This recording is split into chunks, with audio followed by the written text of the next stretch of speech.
yo. We is back. What it is. What it is. Man, we got so much to talk about. The next live, I don't even think I'm giving no title.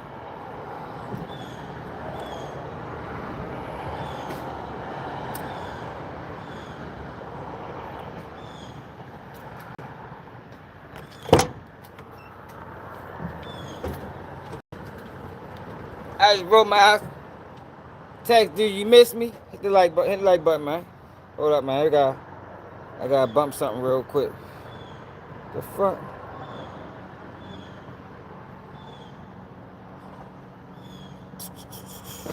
Yo, Shorty right here. They're one of the best rappers out, man.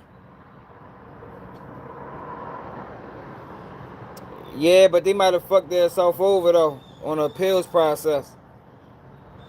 Might have the possibility. Don't know how likely it is, but the judge ruled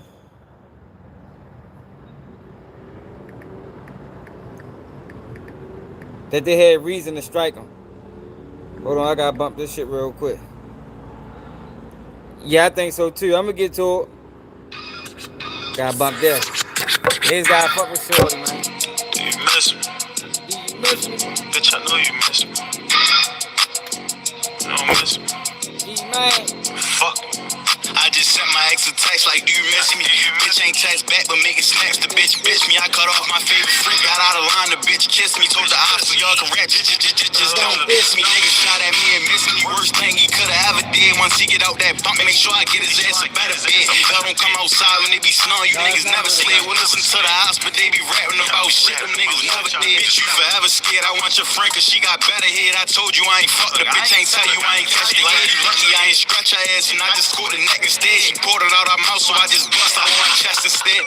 Bitch, she gon' fuck me even though I'm beefing with him. If I get the feeling that she foxing and she sleeping with him. Shouldn't had to tell you ain't no running from the reaper. Nigga, guarantee we sweep every street. They try to sneak a light right for a creeper. Nigga, dome shot sleeper. Nigga, bullet change the color of his skin. That's how you bleach it. Like Glock 3-3, a nigga picture on the T. A nigga slow singing. Fly will bring it how you RIP. I just sent my album message, so you diss me.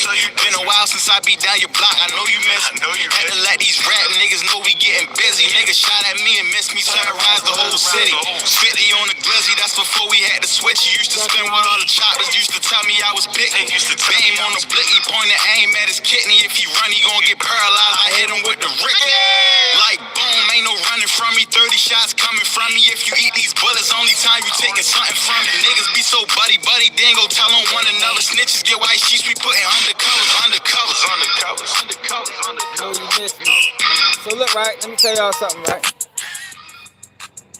Let me tell y'all something crazy, right? So the other day,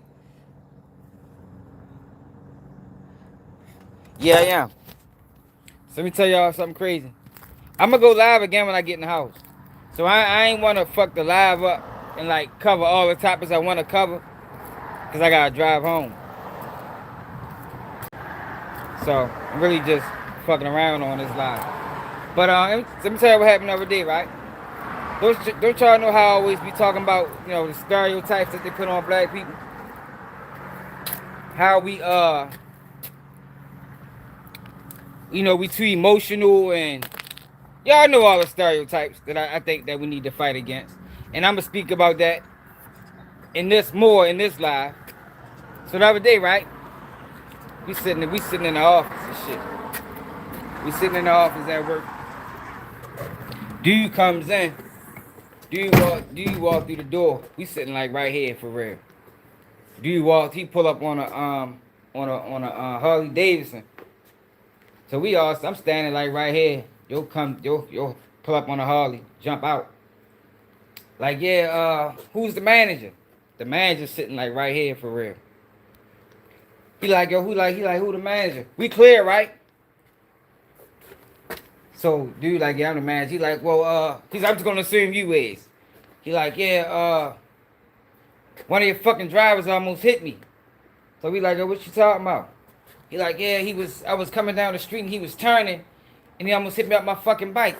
He said, man, if you let him fuck, he said, this is exact words. Let him know if you do this shit again, I'm gonna put a bullet in him the size of fucking Lake Arturio or some shit like that. I said, God damn. Yo hopped on the bike and pulled straight off. Yup. White biker boy. See, but the funny thing about it, right? And the reason why I told y'all that is because, yo, they try to make it seem like that's some black shit. You feel me? No, yo. They do this shit too. It just don't get recorded all the time. It don't get uploaded and shared on social media on every fucking platform all the time. But to sit back and think that black people are only ones that react out of emotion is insane, y'all. And look, so we go back and watch the video of the situation. Man, let me show y'all how this shit was. Like, he was overreacting like a bitch. So say right there, right, is the street the truck driver was turning on. Let's say he was making a right, coming this way, right? Dude was like right here. He was like all the way down here. He was making a right there. Talking about, yeah, he almost hit me. And they know the fuck he didn't, y'all. So, not only was he reacting out of his emotions and threatening to kill a dude because of it, he also had ample enough time to make the turn. So he really was just being petty, emotional, and he was wrong. But Karmelo Anthony, right? So it's being said that he got an all-white jury.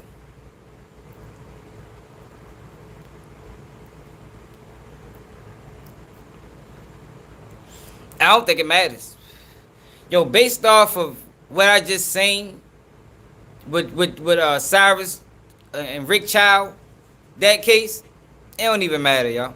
It don't matter if the jury was all white or all black. For real. Because it all boils down to stereotypes, y'all. Stereotypes is the reason why whenever there's a black suspect or victim and perpetrator is of another race, stereotypes is the reason why it normally goes against the black person. Whether he was the victim or the suspect. It's stereotypes, y'all. Stereotypes kill us. And the reason why I say it really don't matter is because, yo, we believe the stereotypes too. Black people believe the stereotypes too, y'all. So it don't even matter that it's all white jury, y'all. It don't. It don't. I could see a black person looking at Karmelo Anthony, who was a kid, and connecting him and his actions to, let's say, a YN. You know they like to use that term. And you know that the negative perception of the YN.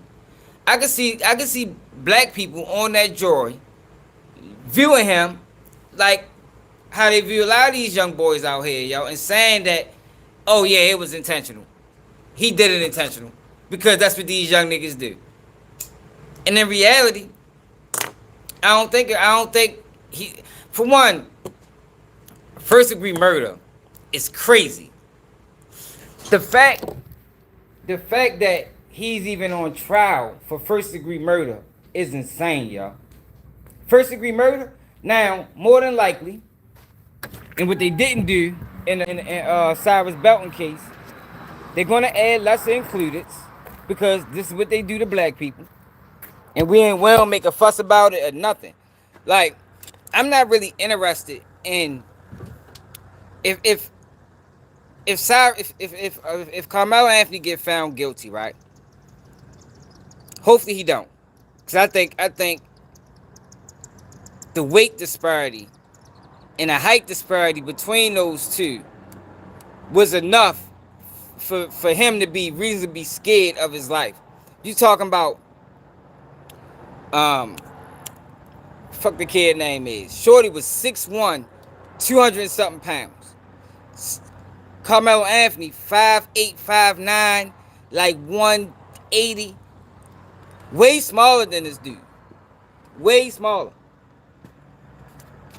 I think the weight disparity was like 40, 50 pounds or something like that.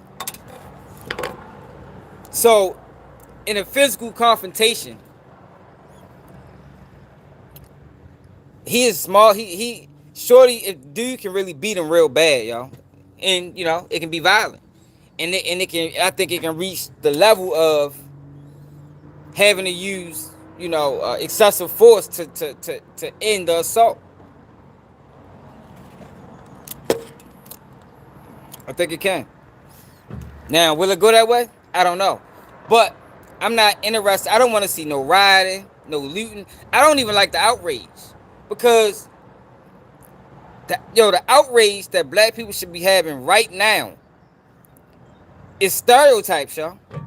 If we not outraged about the negative stereotypes that have been placed on black people for 100-something years, then we don't need to be outraged about nothing. Because that's what's hurting us, y'all. And the crazy thing about it, I don't see nobody else, all these so-called black speakers, leaders, Umar Johnsons, NAACP, I don't see nobody else. If y'all know the last 3-4 lives, that's what we've been talking about. Because that is what is killing us almost in every area of life. Stereotypes, y'all. The negative stereotypes that's placed on black people is what's harming black people, man. What up, y'all? What it is? That's what's harming black people. And if we ain't fighting that, we ain't fighting nothing. If we ain't willing to fight stereotypes, I'm talking about the stereotypes that's placed on us by media, by blog sites, and so on and so forth, then what the fuck is we fighting? What are we fighting? We're gonna be losing forever because we not fighting the wrong. We ain't fighting the wrong fight. You understand what I'm saying? That's like fighting racism, and the real issue is sexism. You feel me? Like, we can win the fight on racism, but sexism is still what's really hurting us. I'm just using that as an example. Like, we're fighting the wrong fight, yo. If we not fighting stereotypes, we ain't fighting nothing, yo, because that's what's killing us when it come down to jobs. That's what's killing us when it come down to fucking the court system. That's it's killing us in every area, yo. Stereotypes, man. The negative ones. We don't have no positive stereotypes on black people. None. All negative. If we ain't fighting that, yo, I'm not in it, brother. I don't want to see no rioting. I don't want to see no looting. I don't want to see no anger. I don't want to see no frustration. I don't want to see none of that, man. Because I'm telling people what's the issue. This is what we need to address. We need to address the blog sites putting out bullshit on us 24/7. We need to address how the media covers us 24/7. And we ain't addressing that, then we fighting a losing battle, man. Because this can be fixed. Like, and it's an easy fight. If we get the right people involved, shine the right light on it, this is an easy fight. Now, over time, you'll start seeing things change. Maybe not in our lifetime, but it might serve purpose for the the generation coming up. That's about 10, 50, about the kids. It might we might see some changes when it comes down to them. It ain't gonna benefit us in no way. Because the damage is already done. But if we ain't fighting that, y'all, I don't know what we fighting. For real. That shit is hurting us all around the board. Listen to this coverage of Carmelo Anthony's situation. Listen to this coverage.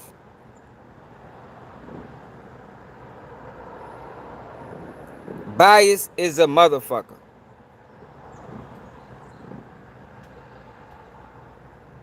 Listen to this. With BetMGM Casino, you can bring your live dealer with you anywhere.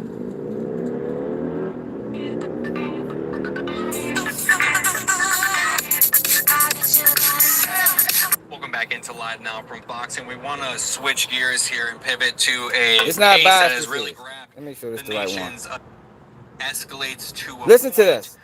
Where somebody Listen, back into live listen to how biased this is, y'all. From Fox, and we want to switch gears here and pivot to a case that has really grabbed the nation's attention here. I want to bring this post from Fox 4 News up on your screen here. This says opening statements began Thursday in the murder trial of Frisco ISD students Karmelo Anthony after a jury with no black members was finalized following a contested selection process. So we want to bring you here what we know of the latest with this trial, as it will be going on to day 2 today, as opening statements began yesterday morning in the murder trial of the Frisco ISD student accused of fatally stabbing another student at a track meet. Karmelo Anthony, now 19 years old, faces a murder charge in the death of 17-year-old Austin Metcalf. Police said Anthony and Metcalf got into an argument over seating in a stadium stands on April 2nd, 2025. Which escalated when Anthony allegedly stabbed Metcalf in the chest with a pocket knife. The trial is expected to last approximately 2 weeks. If convicted, Anthony faces a maximum sentence of 5 to 99 years or life in prison. Now, to talk more about this and to break down the latest of the case, we want to bring in Mark Astor, a criminal defense lawyer and former prosecutor, onto the program here. Mark, thank you so much for joining us this morning. So we heard opening statements yesterday. Anthony faces a murder charge, and the defense is claiming self-defense. What evidence throughout this trial is going to be crucial, as we've already started to see some testimony yesterday from coaches? Well, what evidence? You got to keep this in mind, too, y'all. All the witnesses I don't think the defense got any witnesses. First and foremost, all the witnesses are witnesses for the prosecution, right? And you got to remember, this stabbing happened in another school's tent. So every single account of this situation is coming from somebody that's close to what the fuck is this kid name? Oh, I can't remember his name. Yo, what's his name?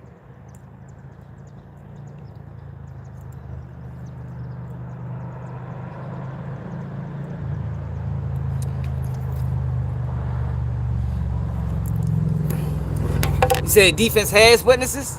Austin Metcalf. Thank you, y'all.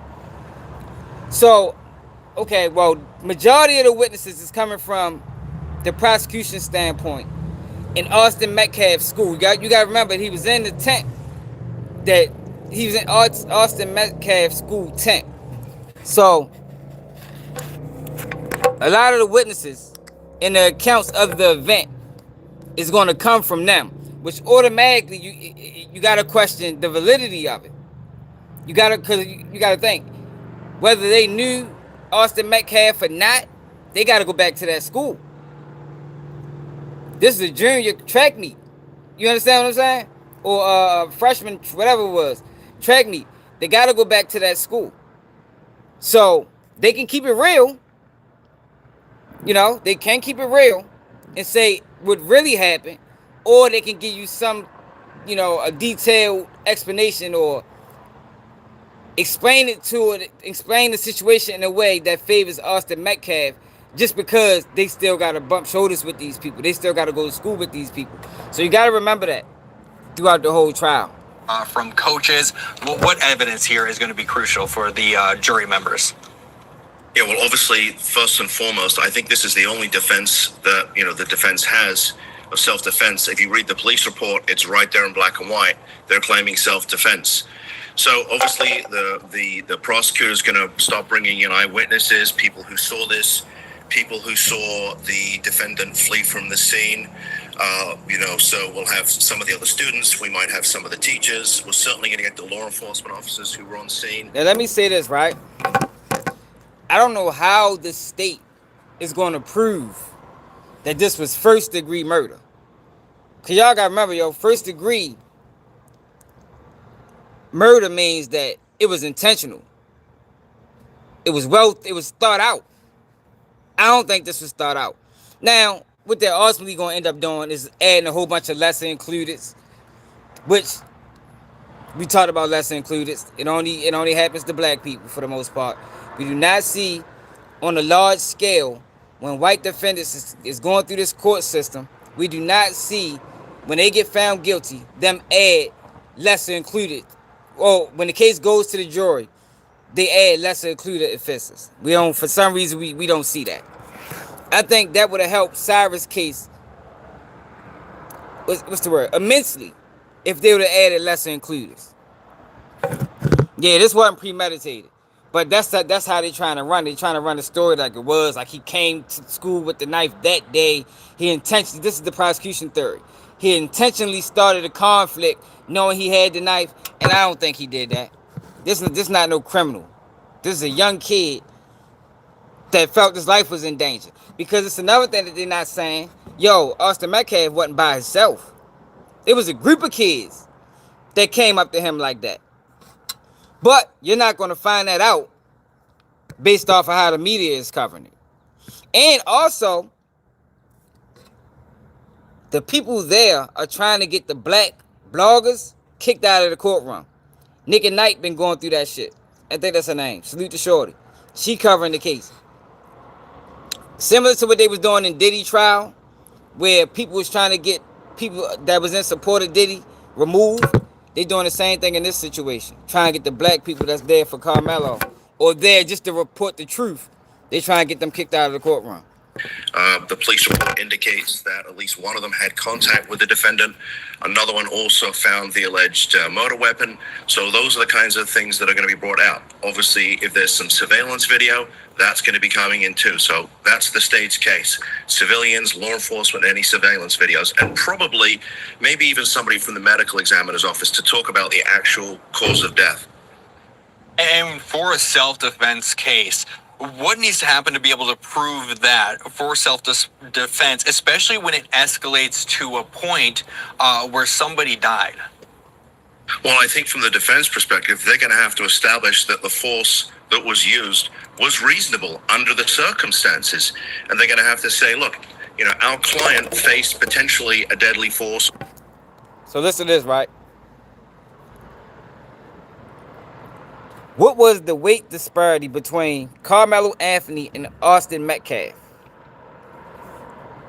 Austin Metcalf was about 40 pounds heavier than Karmelo Anthony. Metcalf's weight was around 225 to 230 pounds, while Anthony weighed between 130 and 140 pounds. Yo, that's enough right there to say his life was in danger. Damn near 100 pounds? But they're not going to mention that. They're not going to mention that in none of the news coverage that you see. Because it's biased. And face potentially a deadly force, or even something where he could be subjected to, serious bodily injury. So he had no choice. He was outnumbered. The victim was larger than him. There were lots of people in the room, and he felt as if he had no choice but to use deadly force in order to protect himself. The problem with that is that the defendant he went into the area where the victim was to be found. He allegedly had that knife with him when he went in. He dared the victim to touch him, to push him. This is horrible coverage, yo. Like, what are you doing? Are you working for the Metcalf family? Report. As a news source that's supposed to be, reputable. Report the shit down the line. Let people come to their determination after knowing, the facts. But that's not what goes on, when our back against the wall and we going through the court system. This is biased as a bitch. If you go to these comments, it's 3,500 comments. The racism that's spewed in these comments is crazy. I just told y'all a story that happened 2 days ago with the white guy, the white biker. Yo came in this bitch and threatened to put a hole in one of my co-workers. You heard me. But they act like they don't do these things. They act like they don't get emotional. They act like, nah, it's not a race thing. People. Sometimes they get upset. Sometimes people overreact. But for some reason, that stereotype is only on blacks. It's only on blacks. No, y'all, we not doing that. We trying to end stereotypes over this bitch. And the argument's going to be from the prosecutor side is that he provoked it. He went in there looking. Yeah, I for know a they fight. mentioned it in court. I know they mentioned it in the court, but they're not mentioning it on these new. I learned that from a blogger. That need to be mentioned. The weight disparity should be mentioned every time they speak on us, because it's always new viewers. Anytime they speak on this situation, that should be mentioned because that's pivotal in a defense case. It's the weight disparity is pivotal in this case. So you can't speak on this case without mentioning that at least once. They know this though. Side is that he provoked it. He went in there looking for a fight. He dared the victim to do this, and he did. And he was ready and prepared for this. He took a knife to a fist fight. That's not a fair fight, and you can't provoke. Listen to this shit, y'all. Let me go back. In order to protect himself. The problem with that is that the defendant actually, he went into the area where the victim was to be found. He allegedly had that knife with him when he went in. He dared the victim to touch him, to push him. And the argument's going to be from the prosecutor side is that he provoked it. He went in there looking for a fight. He dared the victim to do this, and he did. And he was ready and prepared for this. Yo, so what they gotta do is they gotta convince people that a kid, an athlete who never been in trouble before, never been arrested, just up out the blue one day decide, you know what? I'm gonna cause I wanna kill, I wanna stab somebody. Now, this would be typically hard to prove. If black kids wasn't stereotyped in such a way, that would be a hard thing to sell. A kid that never been in trouble before, that stabbed this guy once, actually went there with murder on his mind. That'd be a hard story to sell, yo. If black kids wasn't stereotyped the way they is. And he did. And he was ready and prepared for this. He took a knife to a fist fight. That's not a fair fight. And you can't provoke a situation and then say, not my fault. I was acting in self-defense. And that's the dichotomy the jury's going to have to unpack in this case. And then I also wanted to touch on the location of this as well, and where this happened, as there is we've heard from some testimony yesterday about what this revolves around in this tent there at this track meet. So we heard from the Memorial High School coach Robert Starr, who took the stand, and he explained to jurors that a tent at a track competition typically, quote, marks your spot. He said it's similar to team bench for sports. So what this case involves escalating from a seat dispute that we're getting from a Fox 4 report, how could we see testimony from coaches and other athletes really affect this case? And when it comes to something like where this happened, especially when they're saying with this tent, that kind of almost in some way marks a territory.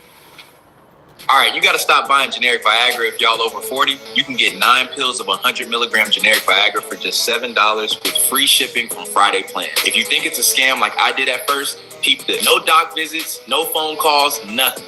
I just answered a few questions online, and 3 days later, my script was at my door. They even shipped it for free, so I only ended up paying $7 for the whole thing. And it's low-key in a plain package for your privacy. In like 30 minutes of trying one, I knew this was that real generic Viagra. His confidence is through the roof, and it worked even better than the name brand. My wife ain't stopped smiling. This 100 milligram generic Viagra for 87 cents a pop is the deal of a lifetime. Go put a smile on your wife's face. Get yours right now before Friday plans run out.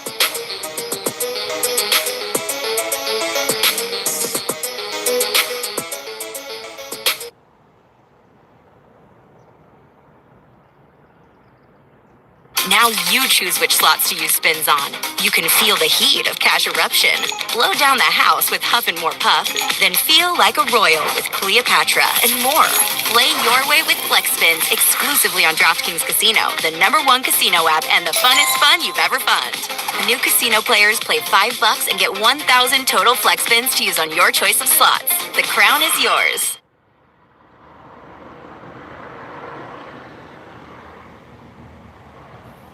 Yeah, I mean, you got to remember we have two high schools that are potential rivals, and you've got the defendants going into the victim space. That 10 area it's almost like it's a little bit of a house, right? You know, this is our home. You don't come into our home, and if you do, we have a right to protect that space. And according to the Yo, did you hear that? Yo, if that ain't the biggest...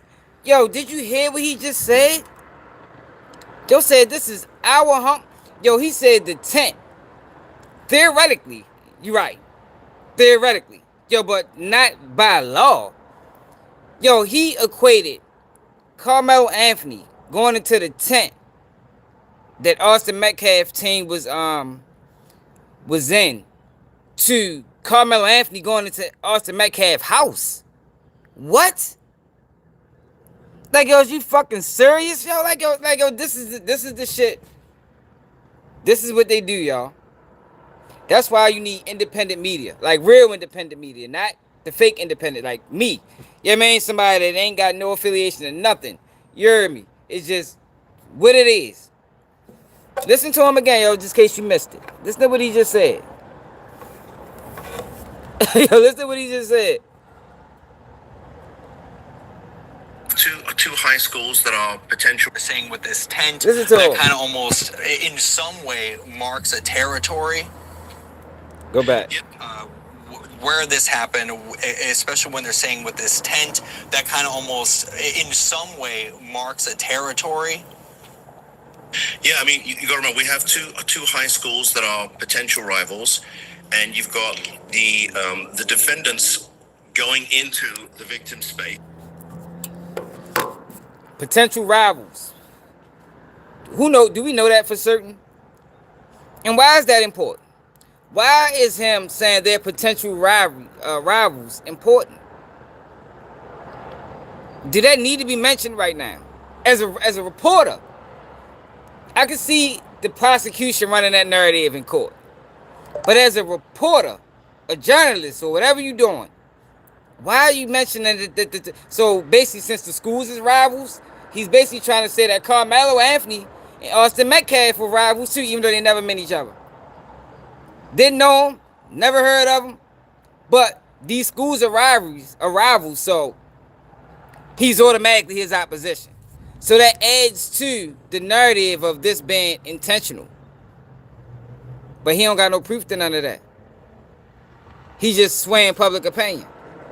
Rivals, and you've got the defendants going into the victim space. That 10 area it's almost like it's a little bit of a house, right? You know, this is our home. You don't come into our home, and if you do, we have a right to protect that space. And according to the police report, the victim in the case said, hey, you shouldn't be here, you need to leave, right? This is our space, go to yours. And that's when, you know, this incident started to escalate because the defendant didn't want to leave. And now jurors were also shown grainy surveillance video of what happened. It's from a camera across the field. It says software allows the shots to be zoomed in, but it becomes grainy. So the video shows a person who the state said is Anthony entering the tent from behind. And also saying a few minutes later, there are quick movements. Prosecutors said that was Metcalf pushing Anthony, trying to get him out of the tent. A few seconds later, Anthony exits the tent. This is according to Fox 4 Dallas reporting. So when we talk about the surveillance video, how crucial is that going to be? And especially when they're talking about grainy surveillance video, how can the jurors take that in, especially if the video is grainy and it could maybe be hard to identify certain people there? Yeah, so look, obviously a picture tells 1,000 words, but at the end of the day, the defense isn't arguing you got the wrong person. So does the video really matter that much? Look, are they going to say, well... God damn, boy. They might as well hire him to be on the motherfucking prosecution. Is he prosecuting the case too? Like, yo, is he prosecuting the case? Cause this damn sure sound like it. God damn, bro. The fuck type of coverage is this? This isn't our guy. You can't tell us that this is our client. Look at the grainy quality of the video. I don't think they'll make that argument because it doesn't make sense. Either he acted in self-defense, which means they're not denying that he stabbed the victim, or they're going to say, you got the wrong guy, you arrested the wrong person. That's not their defense. So I don't think the quality of the video is really going to make that big of a difference, to be quite honest with you. It helps, it helps the prosecution, but is it really the case that we're arguing about? I mean, no one's denying that this happened. It's just, are we going to legally excuse it with the self-defense defense? And legal experts have been commenting with Fox 4, our affiliate over in Dallas, saying the prosecution had a strong start yesterday. When looking at criminal cases like this, is that typical for a prosecution to really come out swinging at first and then the defense really plays their part later on in the trial? How does the structure really work when it comes to criminal cases here like this? Yeah, so part of the jury selection process is going to be, especially from the defense perspective, is to make sure that we exclude any jurors who don't believe in the presumption of innocence. But the fact, when I did defense work, when you've got a client who's sitting there, the jurors are saying to themselves, hold on a second, he must have done something, otherwise he wouldn't have been arrested. We wouldn't be here. So, as a defense lawyer, you're already behind the eight ball, even with the constitutional presumption of innocence. And so, as a defense lawyer, you kind of have to overcome that. So that's a problem for the defense. And honestly, I think the prosecution... It's time to lock in. It's time to make it legendary. Everything is a problem for the defense. It's legendary. He ain't make a case for the defense. For the defense yet. Problem for the defense. And honestly, I think the prosecution has a great case here. They really do. And then I wanted to talk about that jury selection as well, as there's been some controversy about that, as well as there being no black jury members on this trial. So can you explain to me the controversy behind that and how important jury selection is to a case? Can it really define its outcome here? Yeah, jury selection is everything. If you can get the right jurors for your, who are hopefully going to see the case your way as a prosecutor, you're golden. But don't forget, you need 12 people on that jury who are going to find that you met your burden of proof. As the defense, I only need one person to say, hold on a second, this was a self-defense case, and, my client potentially gets an acquittal. So there's the dichotomy in the jury selection. Now, the jury is supposed to reflect the community. It's supposed to be a jury of the defendant's peers. And I think from the defense perspective, they potentially have a get-out-of-jail-free card here. And as a prosecutor, as a former prosecutor, I cannot believe the prosecution actually made this mistake to exclude all of the African-American jurors, knowing you had an African-American defendant, knowing that you had a bunch of people outside the courthouse who feel that they're not, that their community, the African-American community, is not going to get a fair trial, I think is a big mistake. You got to remember, as a prosecutor, you're not there just to convict. Your job is to make sure that the defendant gets a fair trial. And I honestly think if there's a conviction here, I think the appellate court is going to take a very hard look at this and potentially reverse this. This is a serious mistake by the prosecution. And jury selection is one of the ways that an appellate court will reverse a conviction. So we'll have to see how... My thing is, what I don't like about this situation, right, is, is they really trying... Oh, shut up, roll the windows up. They really trying to paint Shorty out as a cold-blooded killer, yo. Like, come on, yo. He stared the boys one time, man. One time. Then ran. Then cried to the police. Asked him, was he okay? Like, Shorty didn't want to kill him, man. He didn't want to kill him, yo. He was scared. But I told you, in America, black people can't be scared. Like, we don't have the option to be scared. Like, we just supposed to be able to jump in a ring, jump in a motherfucking ring full of lions and come victorious. You feel me? Like, everybody else is able to make that argument of I was in fear for my life. But for some people, for some reason, black people don't get, we don't get that right. you black in America, you can't be scared of nothing. Nobody trying to hear you was scared. Scared. Even with the weight disparity, even with multiple kids approaching him, Austin Metcalf wasn't by himself. Karmelo Anthony was chased after this. Chased him. But if you're just watching bias, mainstream media coverage, they always seem to not mention that. Or they mention it once. But like I said, when you covering cases, y'all, a lot of times you gotta repeat what you say for the new viewers. So everybody can be on, you know how we do it sometimes. Sometimes we gotta go back and repeat shit. Cause you might have caught this video but ain't catch the last one, or ain't catch the one before that. So in order for everybody to have the same information, and for everybody to be on the same page, you gotta repeat things a few times. But how they painting this boy out to be a cold-blooded murderer, it's crazy. It's crazy. Shorty was scared, and he thought he was doing what he needed to do to make it out that situation. Now whether it's right or wrong, or that can be debated. But to sit here and act like he wanted this man to die, and he went to school that day with death on his mind, and nah, man. Nah. He ain't do that.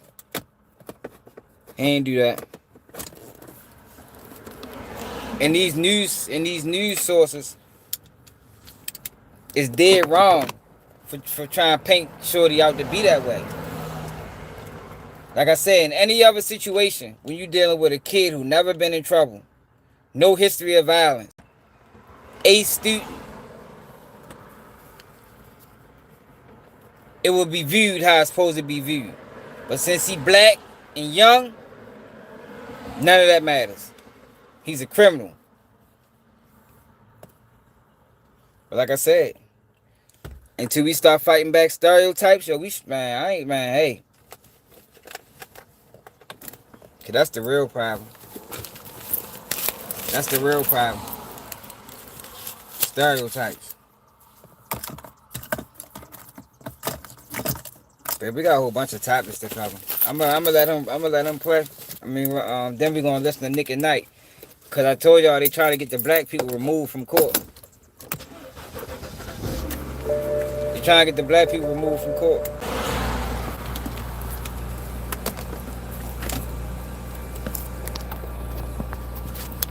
What's up, Cherie?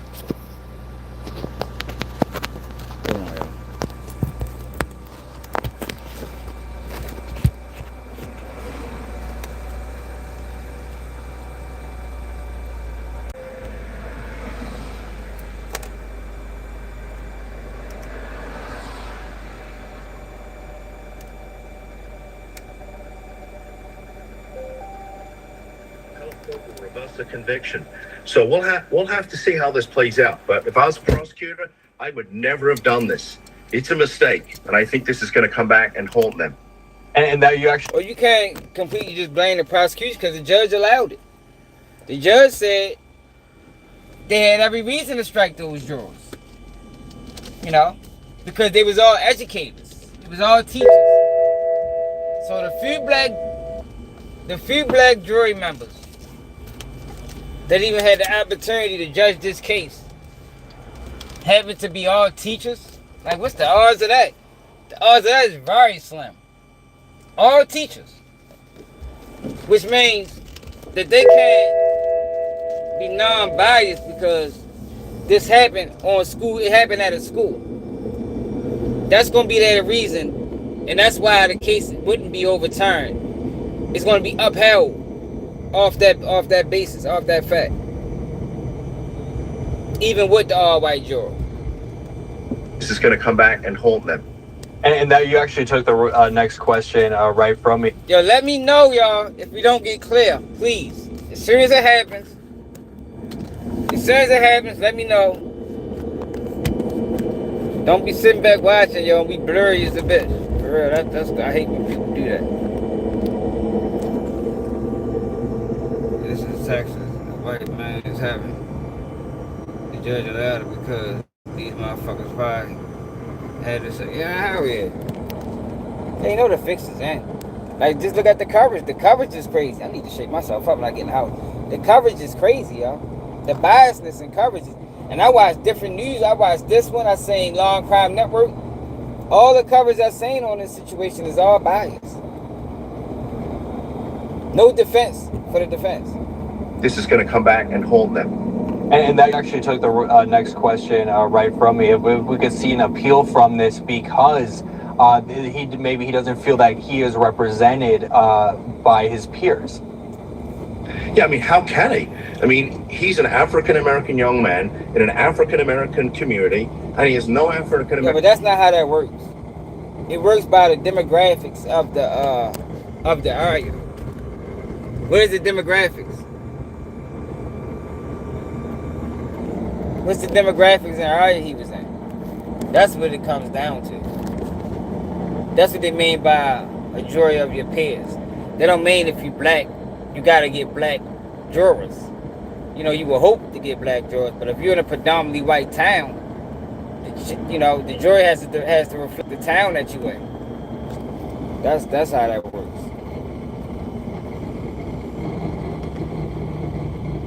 In an African-American community, and he has no African-American jurors to decide his fate. How can that possibly be fair? Now, to the prosecution's point, I'm sure when the judge said, "Why are you striking this person?" I think what they said was, "We don't want any teachers on the panel," right? And when you do that once, okay, sounds okay. When you do it twice, maybe. But you start doing it 3 times and 4 times, you're like, hold on a second, there's a pattern here. And it's the pattern of striking those African-American jurors that I think is going to come back and bite the prosecution, you know, in the proverbial backside. I really do. And I think the appellate court's going to find a problem with this. I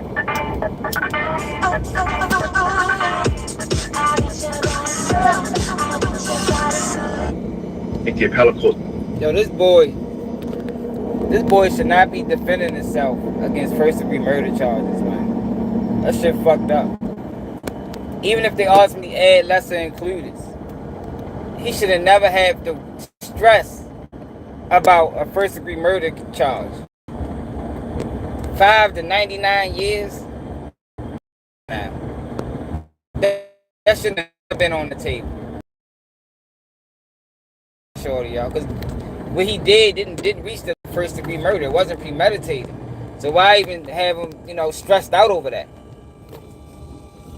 But they're gonna add lesser included, and that's probably how they're gonna try to stick him. Manslaughter with a deadly weapon or something. Yeah, and I think the appellate court's going to find a problem with this. And there was, I'm reading some of these other articles when it comes to these jury selection and how this was done throughout this case, as well as says, this is according to TMZ, saying one potential juror reportedly said, "I don't think I can make a decision about somebody so young. One mistake, one argument, one conflict. You can't say he's a bad person," end quote. Another prospective juror raised eyebrows after admitting, quote, "I don't know if I feel right putting a brother in jail," end quote, when asked about finding a black defending. Why would you say that? Yo, black people gotta start getting on them juries, man.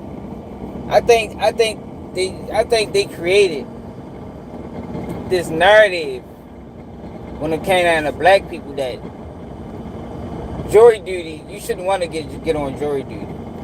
I think that narrative was created. I don't think that's something that we came with as a community on our own.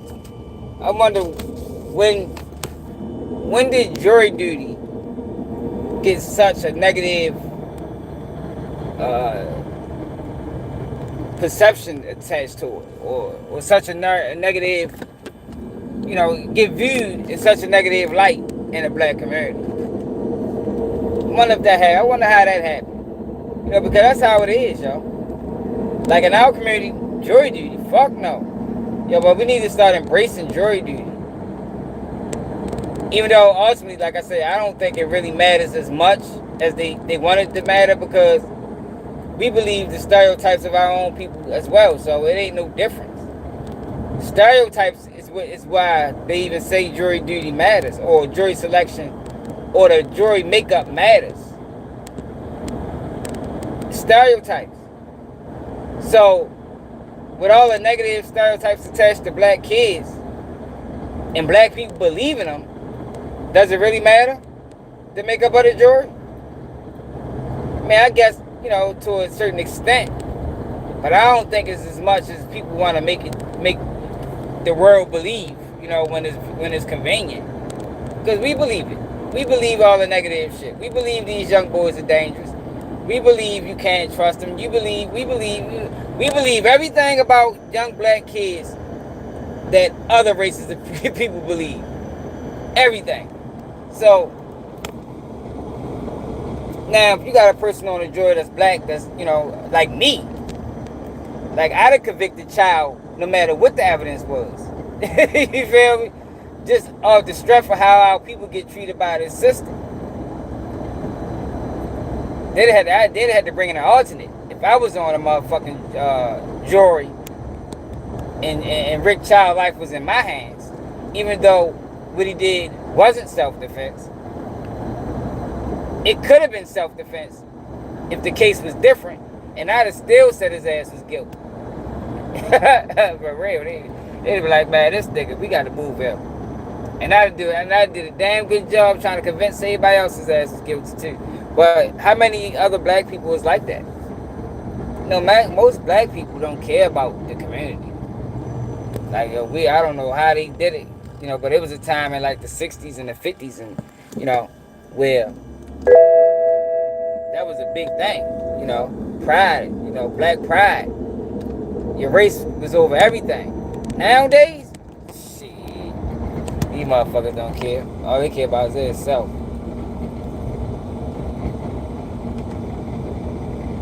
End quote, when asked about finding a black defendant guilty of murder. This is coming from a report from TMZ. So what are the challenges here when it does come to the prosecution, when it does come to, what are those questions that they're asking potential jurors and making sure that it is a jury selected, that the defendant does feel represented by their peers? Well, I think from the prosecution's perspective, they're going to ask those questions. How do you feel about the fact that, this young man is African American? How do you feel about the fact he's so young and potentially has his whole life in front of him? If we prove our case, are you going to be able to vote to convict him? And so that's part of the prosecution's, responsibility. But you got to remember, when it comes to jury selection, it's not really jury selection, it's jury elimination. We're not picking jurors, we're just getting rid of the ones that we think aren't going to vote for us. And so that's what's happening. They're just striking these jurors one after the other. And whoever's left, that's your jury. So they're just really trying to make sure to nitpick with these potential. From the defense perspective, they're going to say, hold on a second, how can you possibly say that you can be fair if nobody on the panel reflects the skin color of our client, or even the community for that fact? So, there's a real problem here. And I do want to bring in this ex-post here coming from the New York Post. This says, jury selection in Karmelo Anthony murder case delivers major blow to defense as trial begins. So we're reading here that the New York Post says it's a major blow to the defense. But just like what we were saying in our conversation, this could actually work against the prosecution. Yeah, I think it's a get out of jail free card. And look, it wasn't that long ago that we were electing and re-electing an African American get out of jail free card, yeah. Like that's 100%. Like 100% of the time, when a black person go in front of an all-white jury, the appeals court overturn it. Fuck out of here. That shit probably had 5%. Hey, don't fucking get out of jail free card. Bluffing ass nigga. President. So it's not beyond the realm of possibility that this jury could vote to acquit this defendant. But if they don't, I think the appellate court's going to say there's a problem here. And there's two areas that are very susceptible to reversal. One is jury selection, and the other one is the jury instructions. Obviously, we haven't gotten to the jury instructions just yet. We will do at the end of the case. But right out of the gate, I think the prosecution has made a fundamental error by not protecting the record and making sure that this young man got a fair jury and a jury of his peers. this is a mistake by the prosecution. I'm frankly shocked that an experienced prosecutor would do this, but here we are. So we'll have to see how this plays out.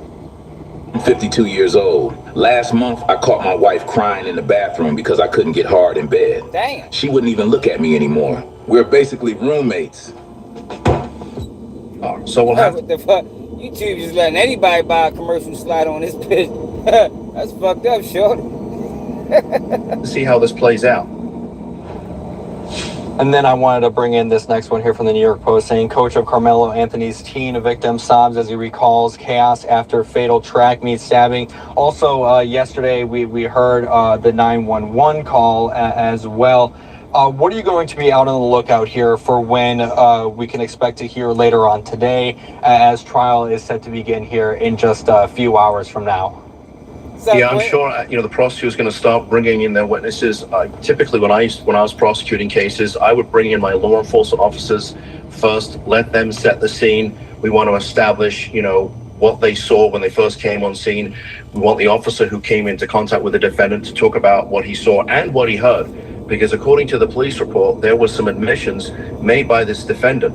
So he talked about that. He admitted the fact that, this is a self-defense case, and that might actually help the defense because they may not need to put their client on to testify because their defense is in the police report. So they'll bring in their officers, they'll testify about what they saw, what the defendant allegedly said.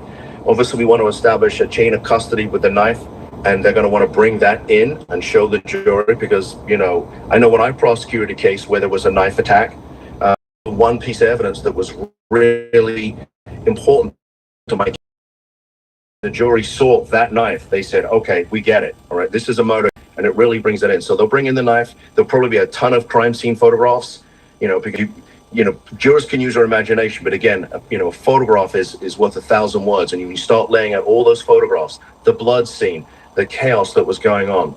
And they're going to bring all of that in. And then they'll bring in their civilian witnesses to talk about what they saw, what they witnessed, really to corroborate what law enforcement has already established. So that's what I expect to happen over the next couple of days. And we'll make sure to stay on top of it. Mark Astor, thank you so much for coming on today and help breaking down all. Man, he did a horrible job breaking that shit down. Yeah, he should have left that boy alone, man. He tried to pick on him. If that was a bigger black kid, he probably wouldn't even did nothing. He outweighed that boy up by almost 100 pounds, man. At least 60 to 40 pounds. In a fight, that is a huge weight disparity. Like if they was boxing, surely it'd be a heavyweight versus a fucking light middleweight. Some shit like that. Middleweight. They wouldn't even be in the same weight class. It's the reason why they got weight classes in boxing. You won't see a lightweight fighting a heavyweight.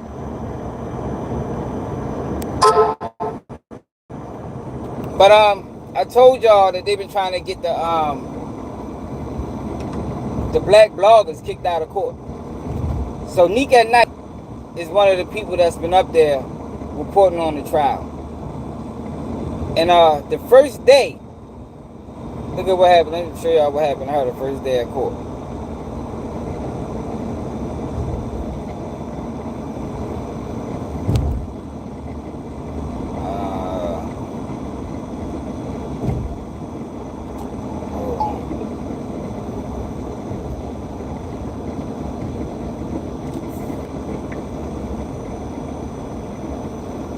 This what happened to her first day at court. Let's keep up the good vibes and let's make this table legendary. Bets are always open at BetMGM Casino. Hey, this is Richard Bezzi for the Ford King. What do you get when you have a promotion called America? All right. Hey, what's up? It's your girl, Neek, and you're tuned in to Neek at Night. And today, it was a very, very explosive day in court for Karmelo Anthony. Man, appreciate it, bro. We were able to hear the opening statements. We got to see the surveillance of the incident that happened. That's a good point, y'all. That's a good point. And that should matter. That should matter to the jury. He is a child, and childs can't properly analyze threats. That should matter. Now, will it matter? Now you're dealing with a black kid. Like, yo, black people have to be flawless in this country. You can't make no mistakes. You can't overanalyze or underanalyze anything. You're gonna pay for that shit, man. And it's crazy because they like to say that we play victim. But yo, we damn near gotta be flawless. What the fuck? How's the people that's held to such a high standard is also the people that's playing victim? And that shit don't really make sense to me. Like, I don't think both of those things could be true. Like I said, you can't be scared of nothing. You cannot be a black man and face a possible threat and your defense be, I was in fear for my life. Nah, fuck no. Can't do that. That's dead. Can't overanalyze nothing and make a mistake. Fuck no, that shit was intentional. This shit is crazy. But get back to Nick at night. We also heard a very, very dramatic 911 call that had Austin Metcalf's family just bawling. It was so many different moments that happened today. Yo, we clear? Yo, let me know if we don't get clear, y'all. Hey, I had to literally decompress after court. So I apologize that it is so late after court that I'm finally sitting down and doing my breakdown. But it was just so much to process today. Mentally, I was just like, you know what? I need to take a few hours for myself and just truly decompress and process everything that I've heard, everything that I've seen, all of the different energies, all of those things. I just took a drive and I just was driving around and around and around and around and around. So it was a lot, but let's get into it. Let's get going. I have a lot of notes. Today was the official kickoff of the trial. Now, trial started on June 1st, which was Monday. Today is Thursday, June 4th. And today we actually got to hear the opening statement. And we got to hear from several different witnesses. We got to hear from a video analyst. We got to hear from several of the different coaches that were at the track meet.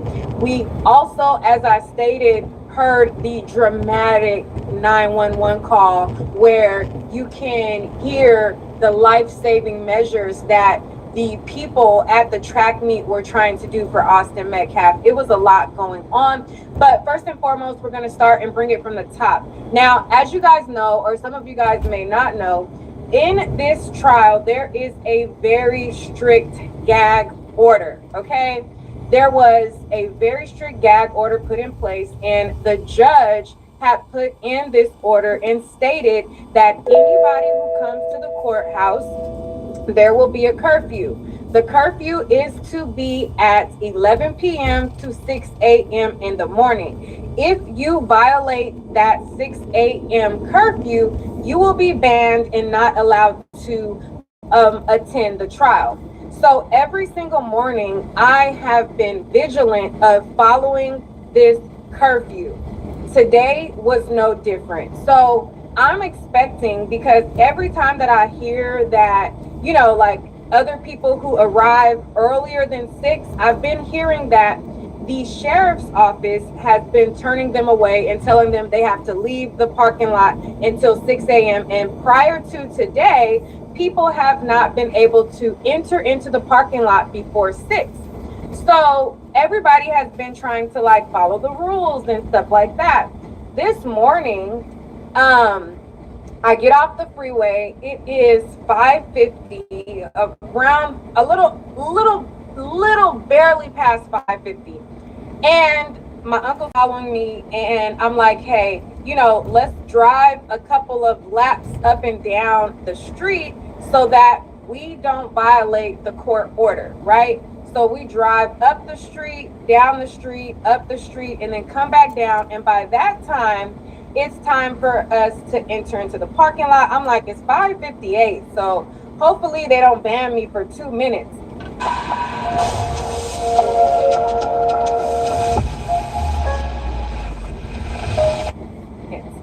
I drive in the parking lot at 5:58, and when I drive in the parking lot, I park my car, I look at the line, and there's literally 25 people in the front of the steps of the courthouse already lined up, not just now getting out of their car, already out of their car and in line. So when I walk up and I'm walking up and I see all of these people like in the line, I'm like, like, wait, like, how are all of y'all already in line when it's just like it's not even 6 o'clock yet? It's barely 5:58. Like, what's happening? Like, I started to panic because none of like if you follow the orders, how is this line here? Like, they weren't walking to the line, they weren't walking to the court steps, they were already in line. So I see that there is about 15 white women, and it was like 15 white women, 2 teenagers that they had with them, and right in front of them was some of the bloggers that I, am familiar with. I see Gerald from the North Carolina Beat, and I walked up to Gerald, not to cut anybody, but just to ask, like, wait a minute, like, how are all of y'all already in line? Like, what's going on? Immediately when I go to ask him a question, there was a white woman, like, right behind him. She's like, security. I said, chill, baby, like, relax. I'm not cutting. I'm just trying to understand how all of you guys are lined up and it's 5:58. And the courthouse is not supposed to be open until 6 a.m. Like, how is it 20 of y'all, like, not walking to the line, but already in line? I said, you got it, chill, baby. I'm getting in line. Don't worry. Like, I don't need to cut you. I'm just curious. So I get in line, and there was a black girl. There was one black girl in front of me, and then there was 15 white women, and there was like 10 or 15 white women. They had 2 teenage boys with them, and then before them were some other like bloggers, and there was like a legal expert it was like a white guy that was like a legal expert, etc. So I'm in line, my uncle gets behind me, and then behind him there's another person. Then I realized that there's this woman that has been rage baiting online. She gets behind them. So I noticed her because I've been making sure that I stay clear of her, because there has been some allegations that she's making about people that I've been at the courthouse that I don't feel happened. I didn't see it happen. I don't see when it could have happened. I don't believe that it happened. Not to say that it didn't happen at all. I don't believe it happened. It could have happened. I just don't see how, and every time I look that way, nobody was over there bothering that girl or by that girl or saying anything to her. So it's like, when did this happen? I don't know. So I've been very intentional about, like, if she's in the bathroom or if she's like in a place where, an allegation can be made, I prefer to just remove myself and not be somewhere where a lie can be made up. Anything that is said is going to be said where there can be witnesses. So, if she goes to the bathroom, I'm not going to go to the bathroom. I'm not going in the bathroom with you so that a whole story can be fabricated, and then it could be, Karmelo Anthony supporter ambushed me in the bathroom. Look, so this lady is actively trying to get black bloggers kicked out of the courtroom. They don't want us there, man, because they want to keep pushing this biased media. Keep pushing this biased narrative to favor Austin Metcalf and his family. I'm not doing that. I'm not gonna be nowhere where it's just me and her. Never. I'm also not saying anything to her. So I've been very intentional about that, but I am aware when she comes around, because I try to make sure that I'm clear of her, being that I've seen the narratives that she's pushed out, that I don't feel like I can't verify. I'm not everywhere she is, but I don't believe them. You get what I'm saying? Like, I'm not saying that it didn't happen because I don't know. I'm not around her like that, but I don't believe it. You know what I mean? So, anyways, so I see that she's like 3 or 4 people behind me. There's a black girl in front of me, and there's 15 white women in front of her. So I'm like thinking in my head, I'm panicking because I'm like, oh my God, like I'm like starting to panic because I'm thinking like maybe I'm not gonna get in the courtroom. I'm like, oh my God, like it's all of these people. You got this big, large group of people. They're like, we're all together, you know. And I'm like, chill out, baby. Y'all can be together. That's fine. And then, you know, and then there's other bloggers, independent media, etc. They're all in front. So I'm in my head like, oh my God, I might not get in. Woo, woo, woo, woo, woo. So as it gets closer to 7, the line gets wrapped around like tons of people. Miss Jessica Parker and all of the other people were, you know, way behind.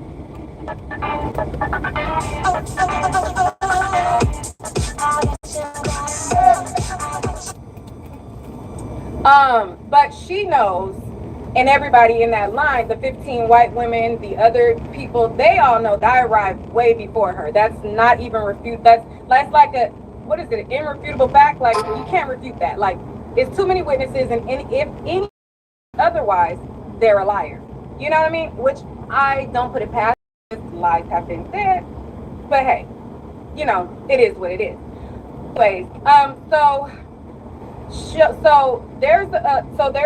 as it gets closer to 7, there's one black girl in front of me, and she was a hired line sitter for another blogger. So a blogger had paid her to hold her place in line. So as it gets closer to 7, the other blogger comes up. She, you know, thanks her line sitter. Her line sitter steps out of the line where all of the people in the front of us to the back of us, they see one girl gets out of line and leaves, the other girl takes her place in line. They see that, but they use that to lie. So again, we're waiting. We don't know how it's gonna go. I don't know if I'm gonna make it in the courtroom. At that point, I don't know how many people they're gonna let in or how that's gonna play out. So we go through the, so they open the doors at 7. And as they open the doors, my uncle, like I said, my uncle's right behind me. And like they open the door, and I'm just like, oh my God, I pray I get in. I hope I get in. I hope I get in. I hope I get in. Like, oh my God, I hope, like, I'm just like stressing, freaking out. Like, oh my God, I hope I get in. I hope I get in. So I walk in the door because there's like a sheriff, like there was like 2 sheriffs that were like there were sheriffs on the outside and then there were sheriffs on the inside of the courtroom. So, and it's all this, you know, police force or whatever. So I just got my bag and I'm like, oh my God, you know, it's one of those, like, I'm walking, and then I make it in the courtroom and I'm like, and I look back and they stop my uncle and they close the door. And Miss Jessica Parker and all of these other people, they had to wait outside. So we go inside and they say, hey, you guys are the 27 public. And I was like, oh my God, I made it in? Wow. So I was like, whew, I made it in, but I felt sad because my uncle had to just wait outside for me, you know, like that. I get in, I get a badge, I go into the courtroom. I'm in there, and after lunch, somebody comes up to me and they're like, hey, Miss Parker is telling the sheriff that you cut in front of her. You and another black woman cut in front of her in the line. Mind you, before there was even a line, before the line sitter swapped out, Miss Ma'am saw me, and she saw that I was there way before her. Like when she walked up the steps and walked in, I was in line planted. So they come to me and they're like, hey, you know, I don't know if you know, but Miss Parker done told I overheard her telling the sheriffs that you and another woman cut her in line, and you guys that she didn't get in the courtroom, and if it wasn't for you guys, that she would have got in. First of all, that's a lie. That's also dangerous, and that's just totally that is like beyond dishonest. Then went on the platform and said, oh, Carmelo Anthony supporters like were cutting the line and I couldn't get in, and peddling this false narrative, right? And trying to make it seem that way. You know what I mean? That type of stuff I feel like is dangerous, because for me, run the tape. Run the footage. I did not cut a soul. I did attempt to ask Gerald, hey, how are y'all already lined up? A girl who was, I don't know if she was a part of Metcalf's family, but that's what other people were saying, that the group of 15 were his family. And, you know, which, I don't, you know, I mean, whatever. But I'm like, child, and the way that also works is each side, each family gets 10, I believe, 10 seats. So, yo, if we still clear, I'm almost home now.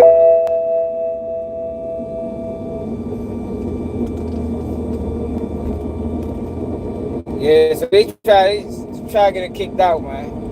And if you black, you automatically a Carmelo Anthony supporter. I mean, you automatically support him. You're not there just, you know, to be fair. If you black, you're not there to be fair. Just a Carmelo Anthony supporter, man. Everybody that's black that's there, they just support Carmelo Anthony. They're not there to report the facts. Victim family, Austin, the victim, his family gets 10 guaranteed seats. Carmelo's family also gets 10 guaranteed seats. But outside of the guaranteed seats, the white women that were in line, they were in the public line. So that wasn't the guaranteed family seats. That was the, you know, the public seats, which they're here to support, whatever like that. But if we're going to be honest, and all right, we back in action, man. Back in action.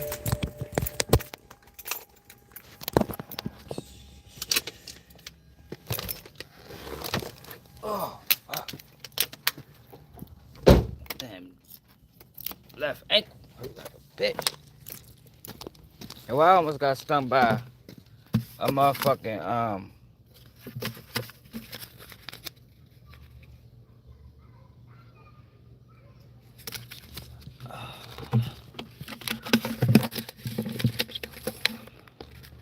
almost got stung by a whole nest of wasps.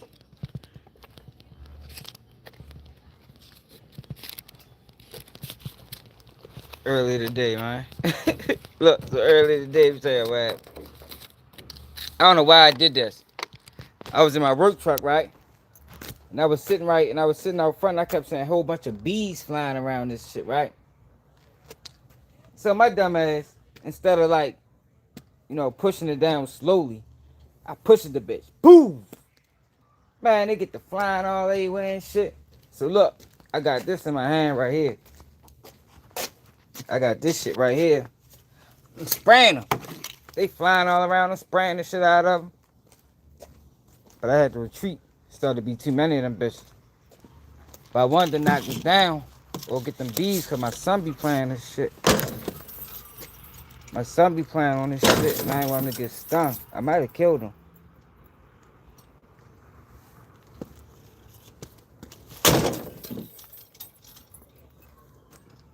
I might have got them bitches. Because I sprayed all in that motherfucker.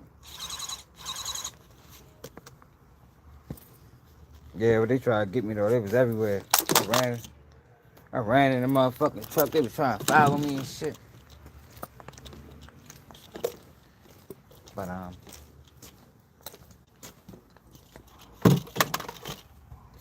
ready to get back in action though. But these people is playing games with me, y'all.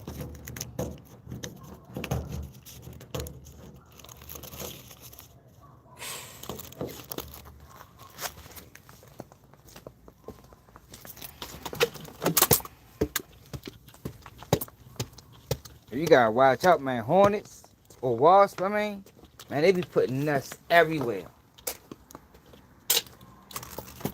Like you never know what it's like. They'll find any little hole and they'll make a nest right there. You don't even know. Just stick your hand in that bitch and get the shit stung out you.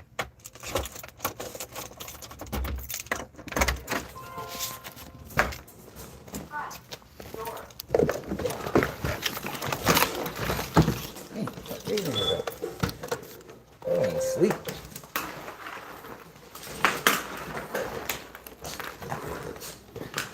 Alright, we ready to get back rolling.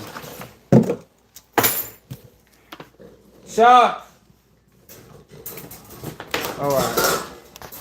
Shugg, what's in here doing?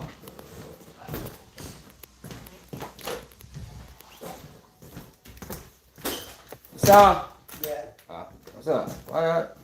You alright? You alright? Yeah. Y'all know y'all supposed to get y'all stuff together? What y'all was gonna tell me?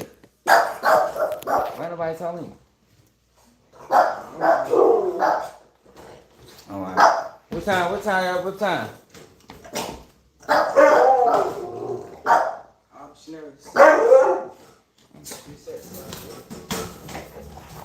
Is that tomorrow? That's tomorrow, ain't it?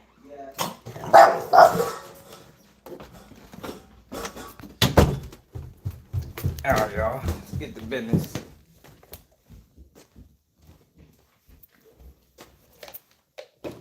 Let me show y'all what's been going on. We still clear, right? What's up? Courthouse. Because they've been going down. It's a lot of racial tension at this court hearing. A lot of racial tension.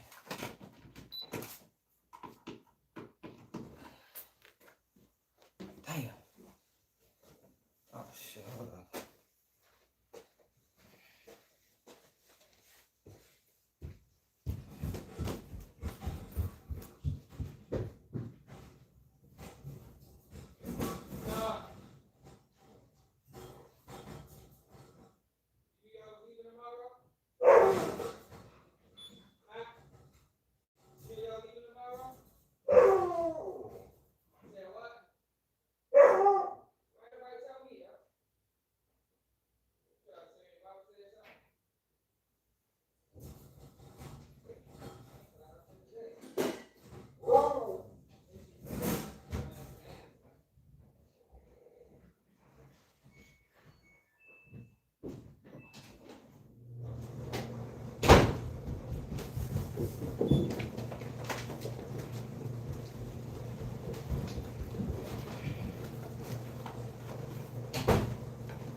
What's up, Kay?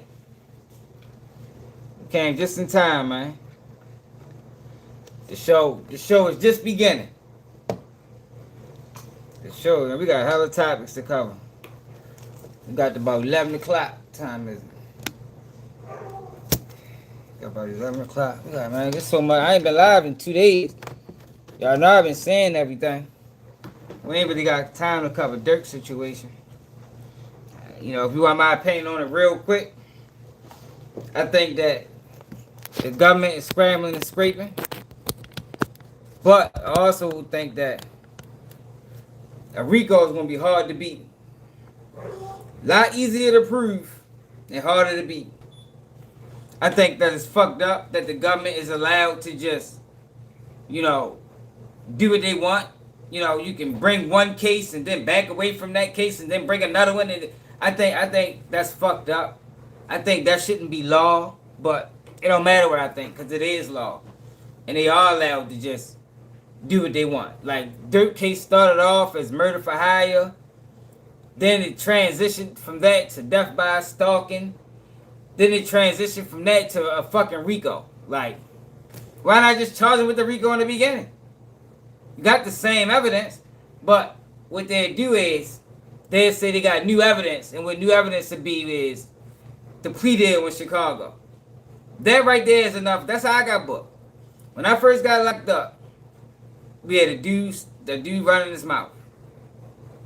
They dropped the case off of his words originally, then brought it back with new evidence. So the first evidence was, I know who did this crime. The new evidence was, I did this crime. Not me, but him. But they was with me. But in reality, he wasn't even nowhere around to even know about something or do anything. But that's how they operate, y'all. That, oh shit, my fucking battery did. That right there, that'll be new evidence. They bringing up a whole bunch of cases that Dirk was allegedly a part of and not found guilty of. But in order to prove a RICO, all they got to do is prove that all these guys who's presumably under one umbrella committed all these different crimes. Now, hell yeah. That's, you know that? Yeah, my cousin Themars told. My cousin Themars told on the nigga, snitched, killed the nigga, then told on me and my other cousins. Now, hell yeah. That's why I got so much disdain toward them niggas. You feel me? And not even just that. And it's like when you look back on the character of the person, and that's why I always be speaking about characters of a rat. Like I be speaking from experience. You know, when you look back on the character of the person, you realize that, oh yeah, he been had snitch potential. You feel me? Motherfucker be lying, stealing, you know, all of that is characteristics of a rat. All of that. So if you hang around them type of people that lie, if you committing crimes and hanging around a lying, stealing, bluffing motherfucker, man, you set yourself up for failure. It's not 100%. Man, fuck no. Time don't make you a better man, bro. I'm gonna tell you what made me a better man. What made me a better man was age. You know, being able. See, it's not jail that changes people. You know, because if jail truly changed people, the recidivism rate wouldn't be so high. You understand?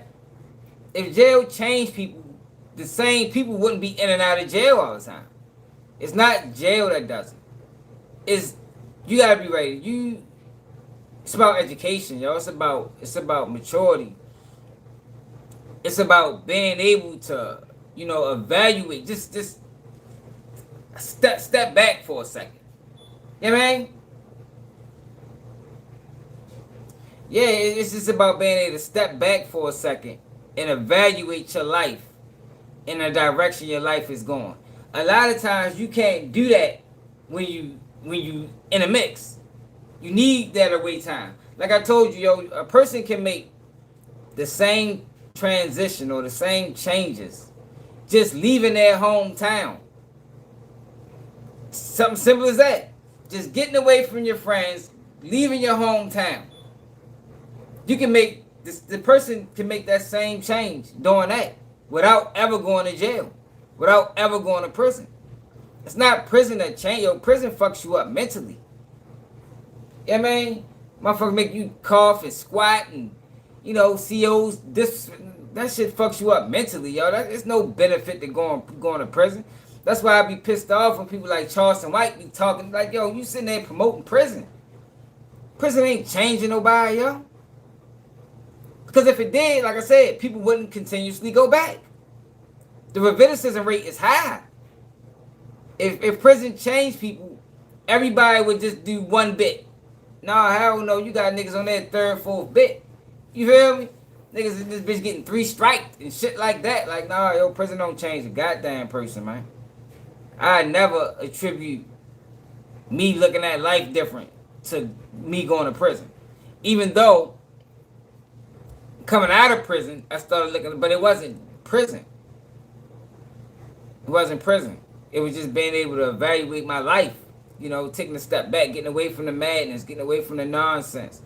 Even though it's nonsense and madness in there, but it's restricted. It's you know, it's not everywhere. You know, it's in a little constrained. You understand what I'm saying? But Wait for the computer to charge. Yeah, but I never do that. I hate when Charleston White does it. Like, oh, you over this bitch vouching for prison. Like, what is wrong with you, yo? We don't vouch for prison. Prison hurts people, man. People die in prison, yo. You want to see some of the worst beatings and stabbings you ever seen in your life in prison, man. Prison traumatizes you. Yeah. I think they is. Because they already criminalized them, yo. They shouldn't under the law. But what they're gonna do is they're gonna add lesser includers in. He gonna beat the first degree. He should beat the first degree murder count. But what they're gonna do is they're gonna add them lesser includers, and they're gonna get them on lesser includers. What they're gonna do in this trial is what they should have did in Rick Child's trial, in Cyrus Belton trial. When they added lesser, when they didn't, you know, what they should have added lesser includers.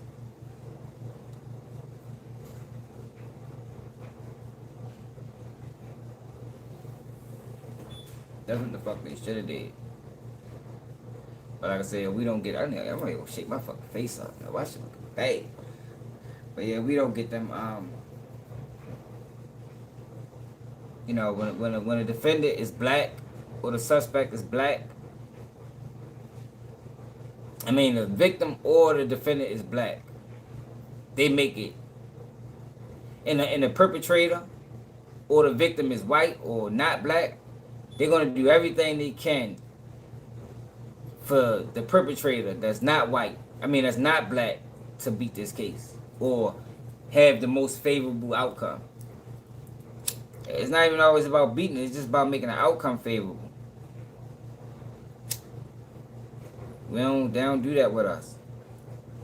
They don't do that with us, y'all. Like, yo, that Cyrus Belton case really fucked my head up, yo, to see that it was 7 black jurors on it. Like, it got me thinking, like, now, do all white jury even matter? Like, for real, like, I really don't think it matters as much as I once did. Because we had a majority black jury find an Asian man not guilty. Not guilty for killing a 14-year-old kid in South Carolina. Man, that shit fucked my head up, yo. But I gotta keep reiterating it. It all boils down to stereotypes.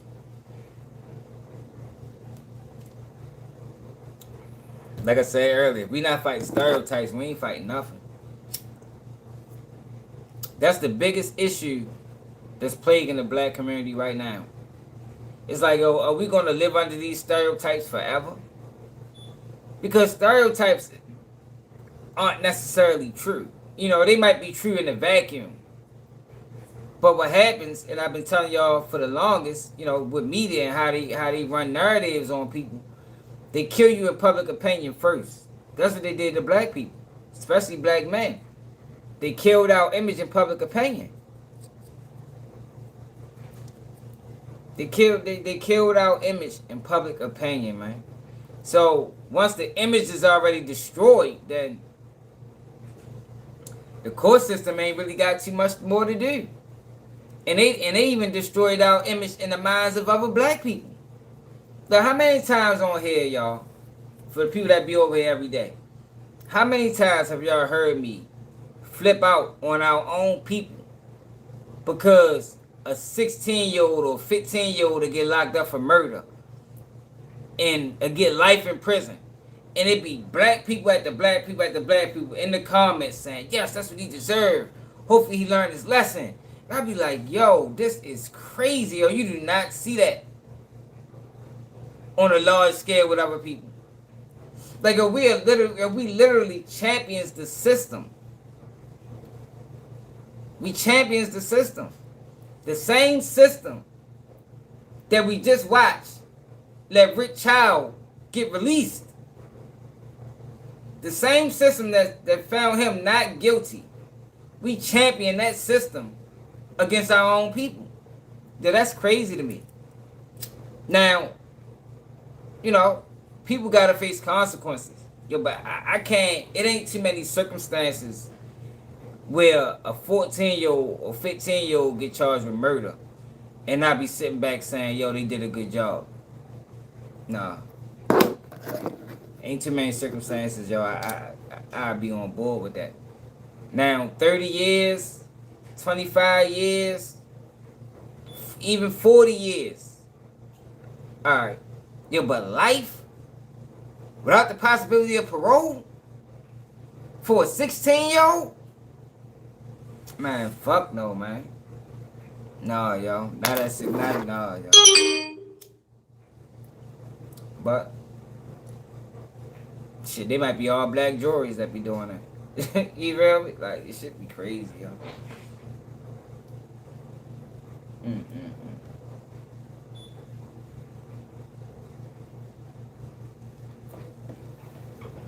We just watched Mackenzie Sorella. Yo, why the fuck is this shit still on 0%? We just watched Mackenzie Sorella drive 100 miles an hour to a brick wall with 2 victims in the car, and they gave her a chance. That's all niggas need is a chance, yo. They don't be giving us a chance. You know, they're supposed to be the land of opportunity, the land of second chances, yo, but we don't get awarded them second chances a lot of times when the system grabs us, like other people do.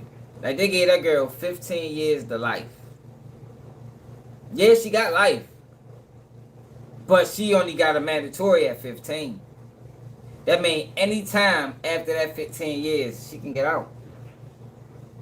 I think that'll even be a fair sentence for a 16-year-old. You know, just give them an opportunity, man. I mean, like, they made a mistake, yo. I cannot co-sign taking their whole life away, yo, at that age, man. I done seen that shit happen to people. Like I told y'all, I was almost a victim of it. So, me being who I am and going through what I went through, and me being who I am today, it's like, damn, yo, like, I wonder how many other people could have changed if they had the opportunity.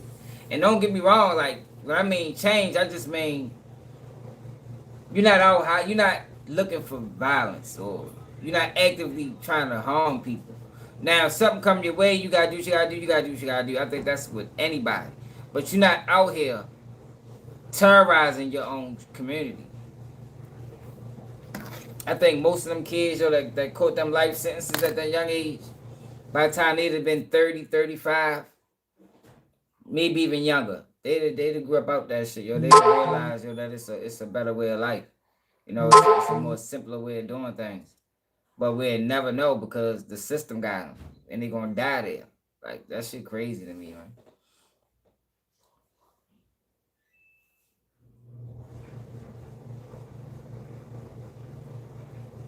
And it burns me up whenever we had these situations.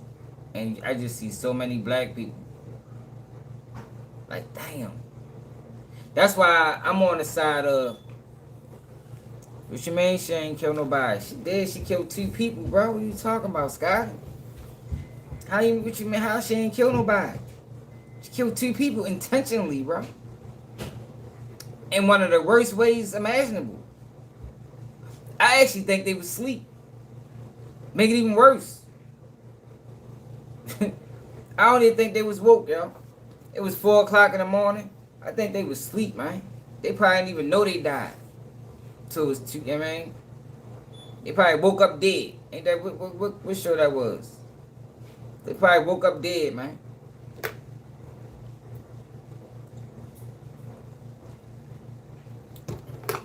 Yo, she drove 100 miles an hour to a brick wall, yo. 100 miles an hour to a brick wall. Like, they couldn't even jump out and survive. That's how fast she was going. If they'd have jumped out the car, they probably still died. That was crazy, man. And they got her in the jail talking to her mother about, I just can't do this. Like, man, we're still playing victim.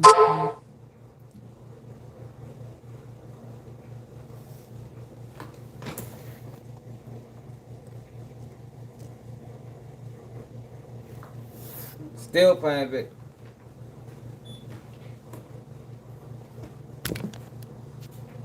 But let me show y'all what's been going on outside in this courthouse. Like it been crazy. Like we got like a million topics we gotta cover, and not a whole lot of time. If we gonna try to breeze through it.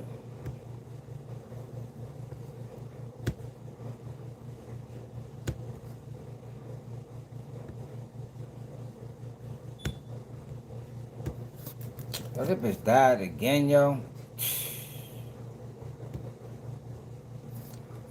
I don't even know how my computer even died, yo.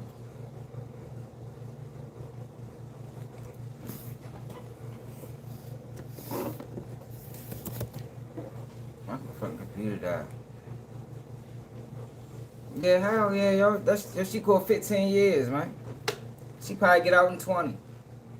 Gonna come home about what, 37? She got locked up at 17. She be home by 37. Yeah, that's cool. But I'm saying, I don't think she should have got life. But the system be begging to differ. You know, if she was black, she'd have caught life. No parole. No possibility of parole. That was murder, man. That wasn't vehicular homicide. That was first degree murder, man. And they gave her a chance to fix it.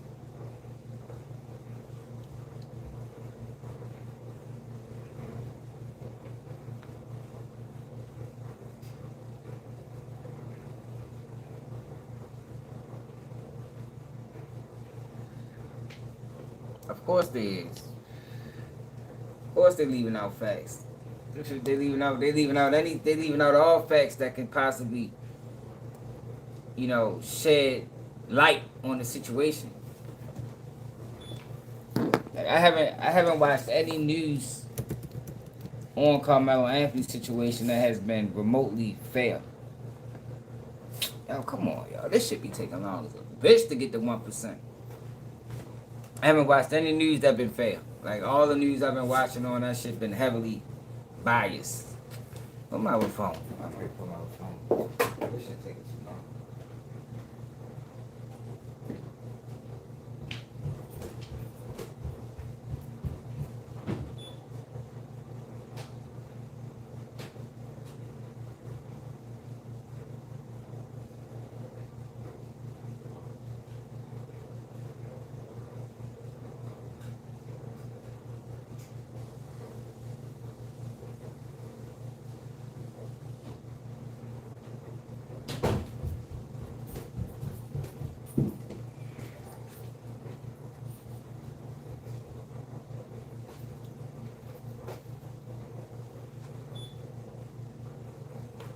Alright, so look at this. Shit that been going on outside this courtroom.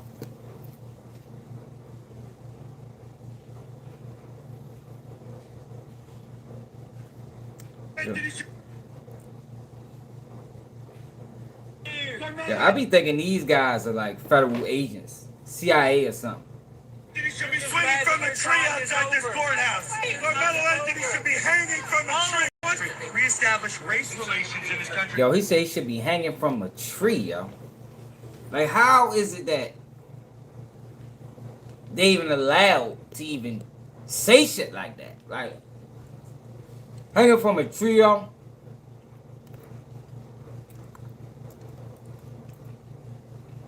No, they said it. But the most important factor that they leaving out is that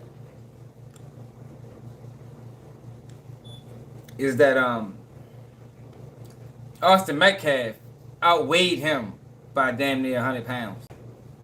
Yo, that is pivotal. So they keep talking about it was a fight. Yo, that's not a fair fight. A person outweighing you by 50 to 60 to 80. Yo, that is not a fair fight, right? Under no fight rules is that a fair fight. He had reason to believe, based off that dude's size, that his life was in danger. so that we can get along. Tensions were high today for the Carmelo Anthony case, who was on trial for the alleged unaliving of Austin Metcalf. We love our value. They deserve protection too. So, excuse me if I use colorful language like Carmelo Anthony needs to be swinging from a tree. Our people are being hunted by your people. It's the other way around. Yo, this guy doesn't know what he's talking about.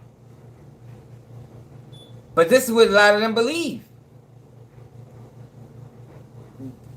White people are being hunted by black people. Like, is he fucking serious? Now, he believes, actually, or he might not believe it. But to say this, knowing that this is like all the way fabricated, is crazy. Because for years and centuries, white people have killed black people. You deny that? Like that hung black people in trees. Like you said, have enslaved black people, have incarcerated black people. I think it's victim culture. I think it's victim culture, and there's too much. You crack ass motherfucker! You barely made it to the. All right. There they go with that victim word. But like I told y'all, yo, we can't even be fair for our life. Has a black person ever won a case where they had to kill somebody that was non-black, and their reason was I was in fear for my life? Like, for real? I never seen that. Not no notable case. I'm sure it's happened. But like, a case that went mainstream, has they ever used that defense and it worked? I don't think it has, man. These none I covered. And I covered a whole bunch of cases in the last 4 years I've been over this bitch.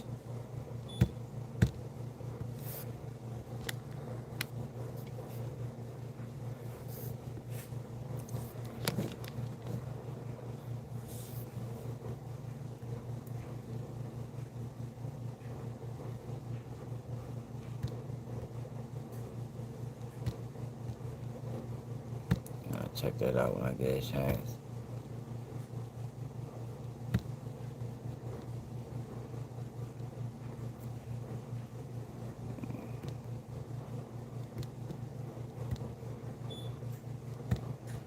Anthony should be swinging from a tree outside this courthouse. Carmelo Anthony should be hanging from a tree. He wants to reestablish race relations in this country so that we can get along. Tensions were high today for the Carmelo Anthony case, who was on trial for the alleged unaliving of Austin Metcalf. We love our value. They deserve protection too. So, excuse me if I use colorful language like Carmelo Anthony needs to be swinging from a tree. Our people are being hunted by your people. It's the other way around, because for years and centuries, white people have killed black people. You deny that? Like that hung black people in trees. Like you said, have enslaved black people, have incarcerated black people. I think it's victim culture. I think it's victim culture, and there's too much. You crack ass motherfucker! You barely made it to the. You got one foot in the grave and one on a banana peel. I'm gonna push you if I get close enough. Many supporters from each side showed up and gave their side of the story, including Next I Gen. want to put out how Karmelo feels. He feels like any 8, 19-year-old child that's fighting for their life. That's one of our sons, Yeah. you know. That's one. I'm just coming here to support one of my family friends. You know, I think it's messed up what they did. I'm not saying anything racially, but I'm protesting that somebody that did a crime should be in prison for that crime. Because if the shoe was on the other foot, they wouldn't give it in. Let's say the community. I just want to make sure that I capture, like, in my mind, like, everything, how it happens. I'm Native American. I believe in Christian values. I'm here to stand for these people over on this side. They're animals. They're heathens. They're fucking, they shouldn't even be allowed in this country anymore. They are agreeing that an innocent person should be murdered and the guy should get away. I don't agree with that. Yeah, it was pretty wild, but I put some details below about the case. Let me know your thoughts on this. Carmelo Anthony should be Yo, that's not how they talk, outside yo. this courthouse. Yo, that is insane that's how they be acting. They really believe that shit. The black community refuses to call out the bad members.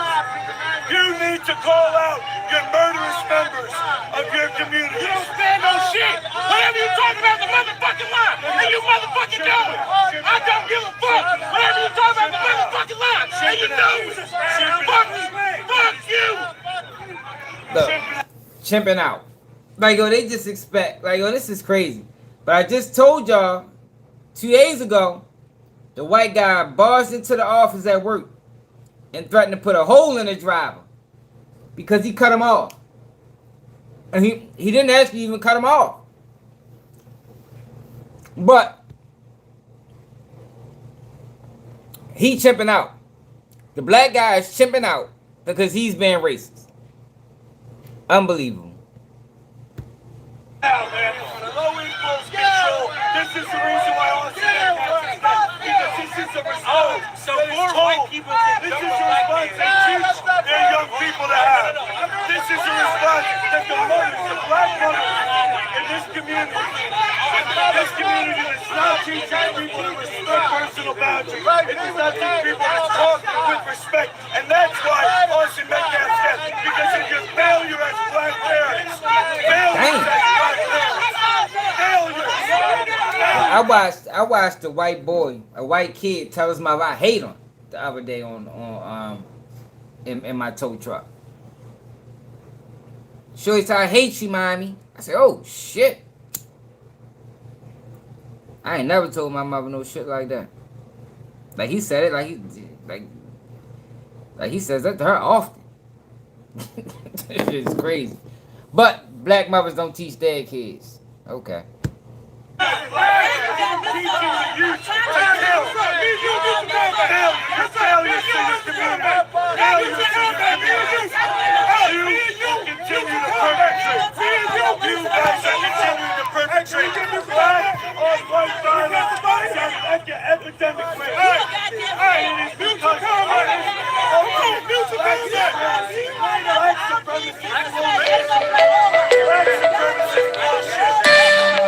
guys are complicit in the murder of white people. Arena Cyrus, Henry Belton, 400 years. Where's the justice? 400 years.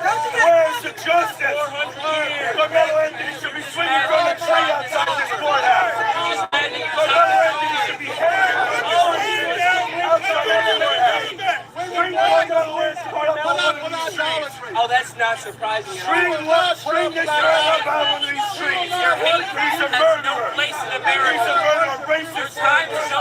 The black community refuses to call out the bad members.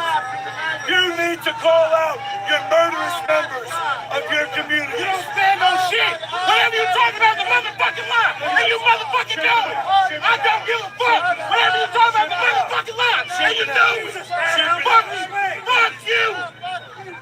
Chimping out, man. On a low impulse control. This is the reason why all this is because this is a response. Now look, the title of this article: White supremacists' favorite myths about black crime rates takes another hit from the Department of Justice. The Justice Department statistics crunching hold on.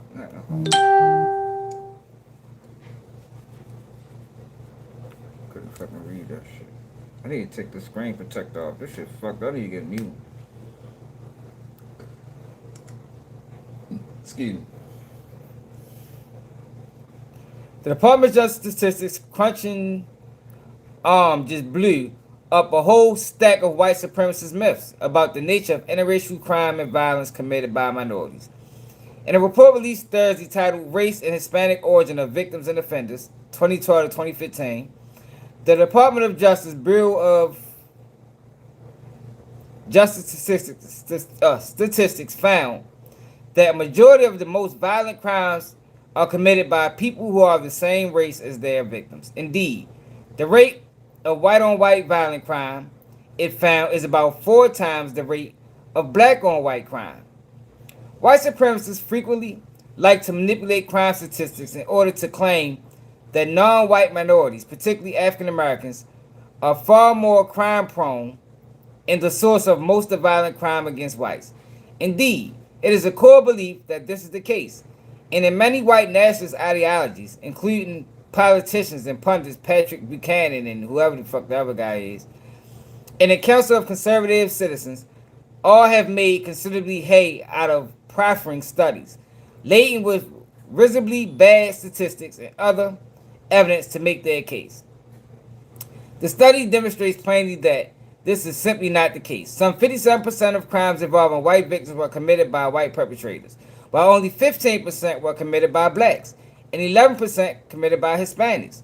Black crime victims fell along similar racial lines, with 63% of the crimes committed by black perpetrators, while 11% were committed by whites, and 6.6% committed by Hispanics. Overall, the percentage of interracial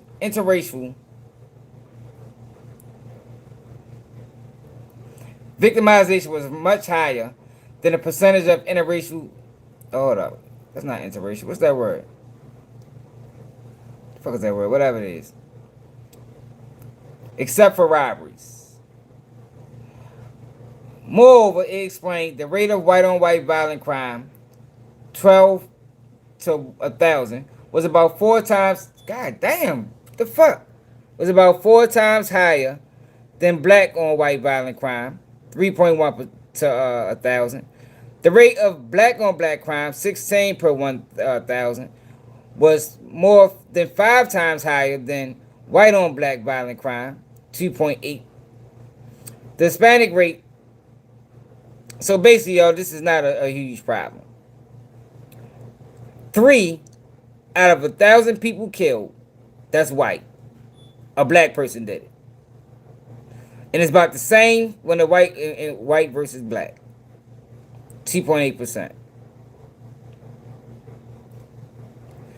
This is consistent with previously collected data, including the National Crime Victim Survey in 2000, that showed that 73% of white violent crime victims were attacked by whites, and 80% of black victims were targeted by blacks. The pattern is even clearer in the category of murder. This hasn't chastened the people from promulgating the distorted statistics. Buchanan, citing Taylor's fake statistics in 2007, wrote, "The real repository of racism in America, manifesting violent interracial assault, rape, and murder, is to be found not in the white community, but the African American community." Yeah. So he's over this bitch lying. So more white people can this is your responsibility. They're young people to have. This is your responsibility. The mothers, the black mothers in this community. This community is not teaching people to respect personal boundaries. It does not teach people to talk with respect. And that's why Austin Metcalf said, because of your... But they lying, y'all. And most people aren't going to look up the statistics to even find out.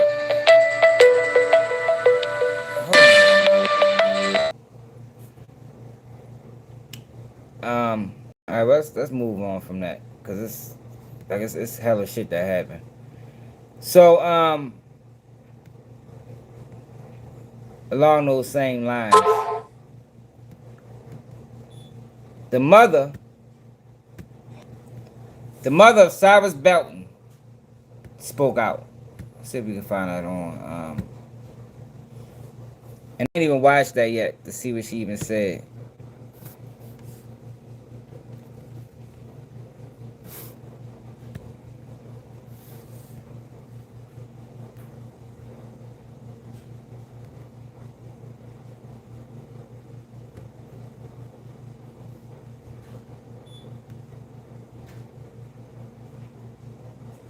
Where's the whole thing?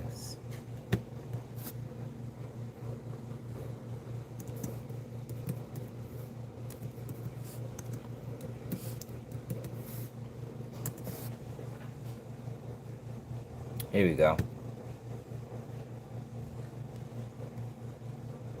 This is the perfect pair for your iPhone, and it replaces 3 different chargers. So when I travel, I don't pack extra cables, I don't have to pack extra bricks. This covers my phone, my watch, and anything USB Type-C. Being here is very difficult. However, I am going to be Cyrus strong because my son was strong. My son was smart, he was loving, he was kind. I cannot believe that from the time he stepped into that store, as we all saw, he was racially profiled. They followed him around. He was shopping. He took 4 waters, he put them back. He even showed them by shaking his hoodie that he took nothing. And he walked out of the store. He didn't argue with them. He didn't have any confrontation. He didn't curse them. He just walked out. He did everything right, man. And yet 2 grown people chased him. He fell and they shot him. He shot him dead, like as if he was a dog. And I do not understand how that jury can come back and say that he was not guilty. He was in a runner's stance. It was shown by the pathologist, and they said he was not guilty. It was devastating for me to get a call from Alvin S. Glenn letting me know that Rick Chow was released. That broke me more than you can ever imagine, because my murderer... Pop's a better man than me, yo, because I'll be trying to find Rick Chow right now. Salute the Pops, yo, for, you know, being able to restrain himself. But I couldn't do this. Fuck no. Of my son was set free. And it's not fair, and it's unjust. And nobody can tell me that this is not racially motivated, because I'm not supposed to be on social media anyway. But when I go and I look at my social media, I have racist people coming to my page, going under my son's pictures, leaving the most horrific things, saying that they're glad he's dead, good riddance, and I am tired. I don't want this to happen to any other child. No black or brown child. You have to go through this. No parent should have to go through this. Gotta stop with the black and brown on moms. It's not the same. Gotta stop that. Don't fall for the, you know, the political jargon. There's no such thing as black and brown. You know, we all got our own fight over this bitch. It's not mutually exclusive. This has to stop today. And I just learned today that South Carolina, if it's a murder charge, that they cannot bring in any of your prior acts. Rick Chow shot 2 people before. Rick Chow accosted a child in that store and beat her up with a gun on her hip. And none of that... We watched that video. Yo, but that's not necessarily true though, yo. I looked that up. It's Rule 404B or something. In South Carolina, can you bring up previous incidents in a criminal trial? According to DavideLore.com, if you've been in trouble before, you are probably worried about whether your past criminal conduct can be used against you this time. See, look. So under Rule 404B of South Carolina Rules of Evidence, may be omitted if they are relevant to show motive, intent, absence of mistake, identity, common scheme, or plan. Get the fuck out of here, y'all. They could have used it. So they sitting there lying to the mother, saying that they could, everything that he have done previously explains what he did that day. Like, he fit she checked every box. Motive, intent. Oh, since they want convictions.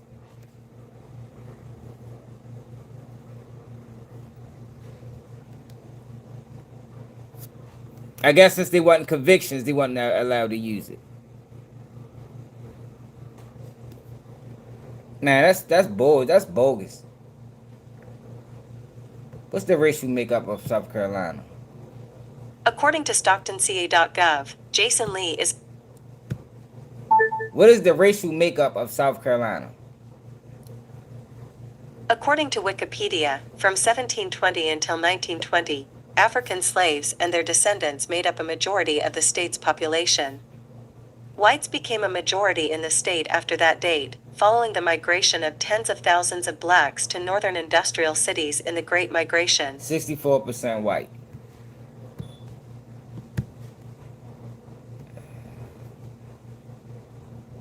What if it's not a conviction?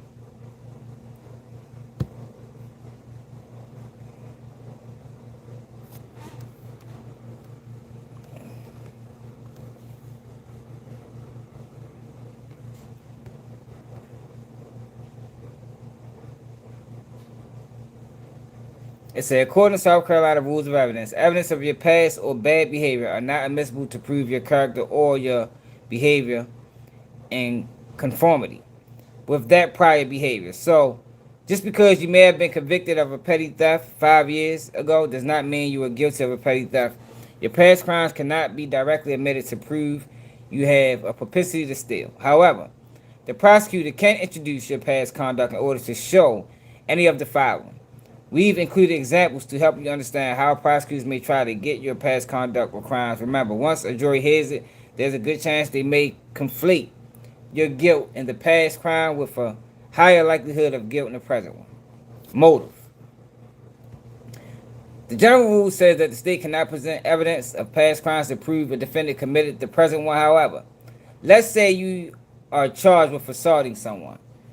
2 years ago, you were convicted of a drug crime in which that person gave you up to the police. A prosecutor will likely be allowed to introduce your prior conviction as evidence that you had motive to attack the person. Intent. Past conviction. So he ain't got no convictions. That's crazy though, y'all. Cause they do this shit every day, and I done seen this shit happen a million times to people. They do it at bail hearings.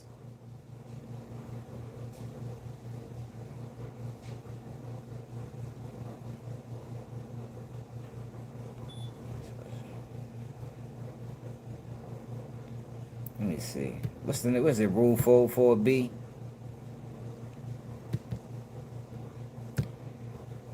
In South Carolina, Rule 404B, does it have to be a conviction? 404B.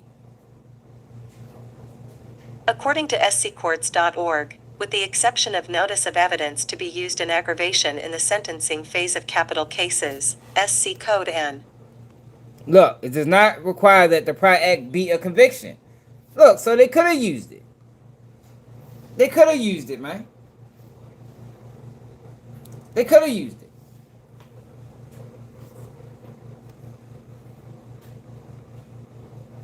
Look, the rule is about the nature of the evidence, other crimes, wrongs, or acts, and its purpose, not about the legal status of prior conduct. Prosecutors can introduce unproven allegations, uncharged acts, or even non-criminal acts if they meet the exception in connection requirements. Come on now, yo. That was just bogus, y'all. The prosecution was in on the play. And they sitting there lying to her because they could have used it, man. They could have used it. Because everything he did lines up to what he did. Everything he did in the past, it all lines up. The racial profiling, the attack on black customers, all lines up to what he did that day, man. That's bogus, y'all. That was fucked up. Because that would have made the first degree murder count. You know, it have made it more clearer for the jurors. This man has a history of this. This ain't your first rodeo.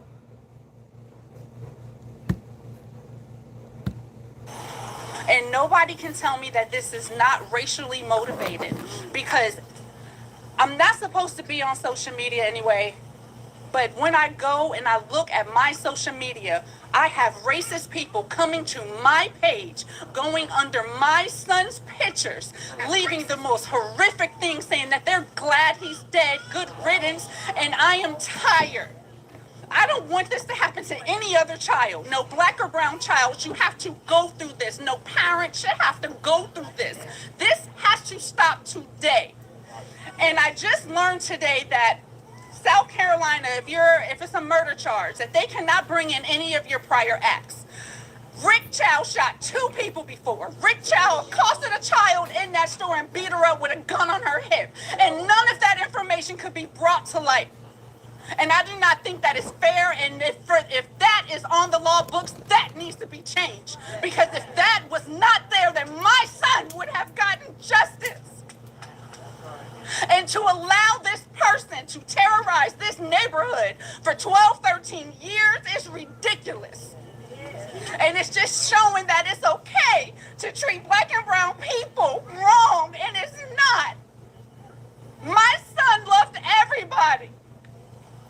He would tell me like, oh, Mom, you're being judgmental. You shouldn't do that. That's against God. And the devil shot him dead, and he laid right there. And we got no justice from South Carolina. And I think it is disgusting, and I don't even know why. I have no words.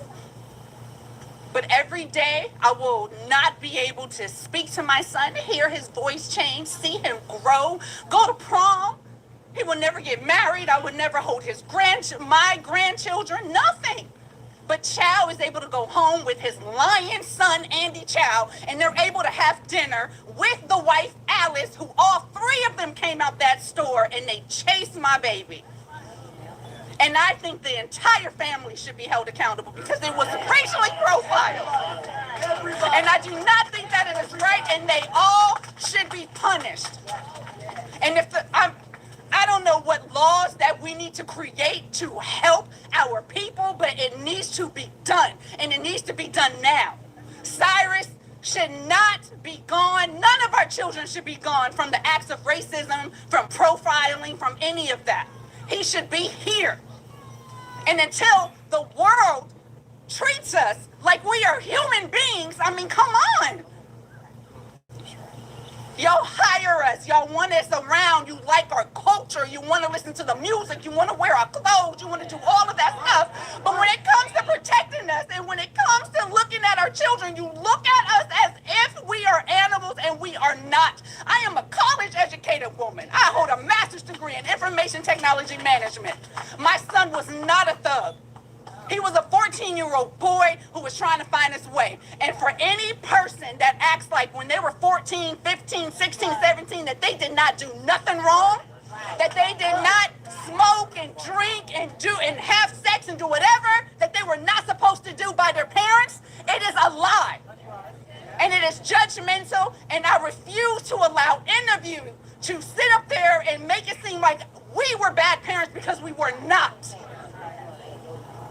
All of our children make mistakes, but I don't see anybody saying, oh, well, you know what? My kid did X, Y, and Z. My kid did X, Y, and Z. No, they're coming onto my page and try to demonize my child, and I will not have it. And it stops today. Keep your opinions to yourself. And until you are in my shoes and you have to bury a child, I don't want to hear nothing from you. Straight up, Miles. Yo, the fix was in from the beginning, man. The fact that they didn't bring up prior acts, the fact that they didn't allow, they didn't charge him with, we'll give the jury instructions to a lesser included. All of that proves that the fix was in from the beginning. Now look at this girl, Mackenzie. Somehow TMZ is getting a hold of all her jail phone calls. Well, not somehow. We know how they doing it. And listen to how she talks. Mind you, they gave her 15 years to life. Like, I know I didn't just pay $20 for 200,000 songs of people that recorded in their basement. I'm irritated as I can't refund it. So now I'm just stuck with this. Like, I'm so irritated. Like, and I called my mom. I'm like, Mom, I can freak the out. Like, I just bought this subscription. She showed no compassion. To this day, even with what she did, she's still the victim. Killed 2 people. She is still the victim in her mind.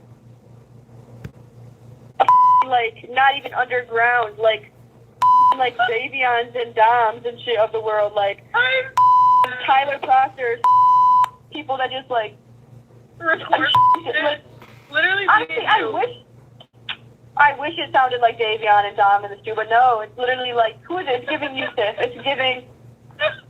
It's giving Kid Glory. It's giving Joey. It's giving Joey, yes. It's giving who else? All them. That's what it's giving. I'm like, what the is going on and why? That man said we could talk in person. No, say no. That's not gonna happen. Because then he's gonna be like, gonna do, but no, because he's gonna piss me off in person. Get the out of my house. No, he wants to just use the tip, Faith. That's all he wants, just the tip. Like, don't let him see you in person. For real. Yeah. He's gonna try to do some weird Well, he's stupid because I'm going to Rosie's today. Oh, are y'all coming over? Y'all going to my house tonight at night? Yes. Yeah, and we're going to your mom. Yes, my mom told me. Like, I really need y'all to unfollow, like, all these weird like, anyone that y'all get weird vibes from. Yeah. Or that does. I'm so excited to do this because, yeah. They're gonna be like, how did Kenzie unfollow me? Like, bitch, yes, I don't follow you no more. And what about? Because he out of jail, he unfollowed me.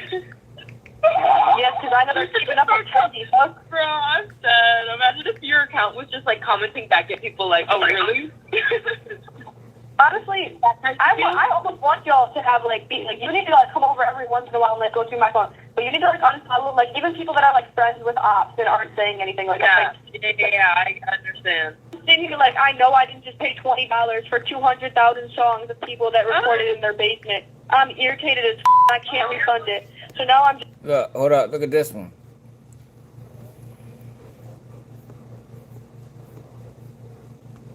Somebody was online saying how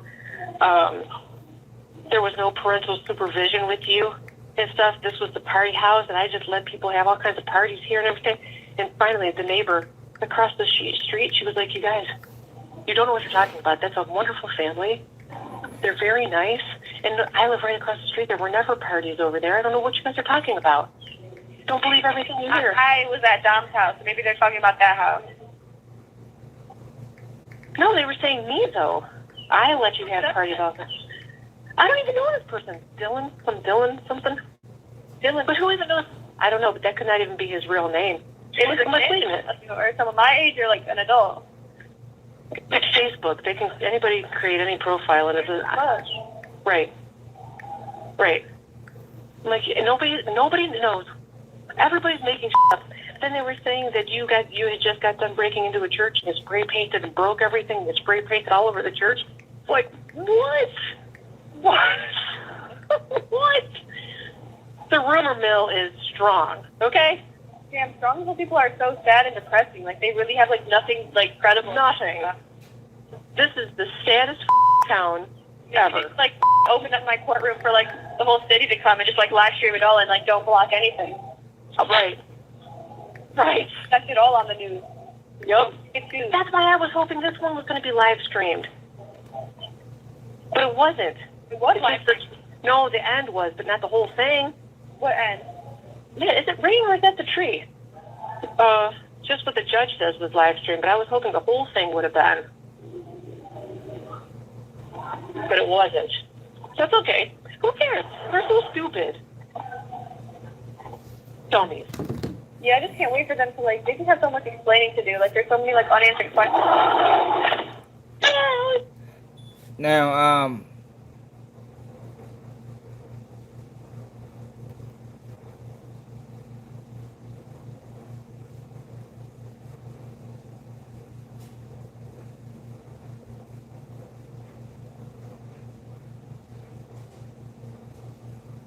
did y'all see this? Yo, this is fucked up.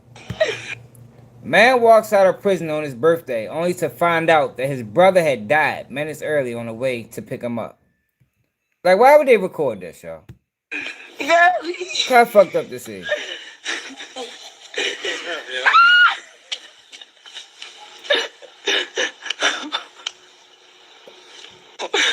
What's up, boy? You looking good. We love you enough, man. We got some bad news for you. Run, don't let me just die. Yo, come on now, y'all. Like, why would you tell that man, like, go cut the camera? I mean, I get it. You know, they probably was overcome with emotions. You got him just coming home for however much time he did. His brother passed. But goddamn, yo. I don't. He needs to go. Bro.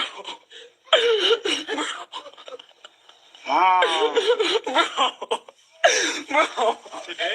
Like, we had to pull over on the highways like this 25 minutes ago. They just called. Right after you hung up. That's fucked up. That's fucked up, for real.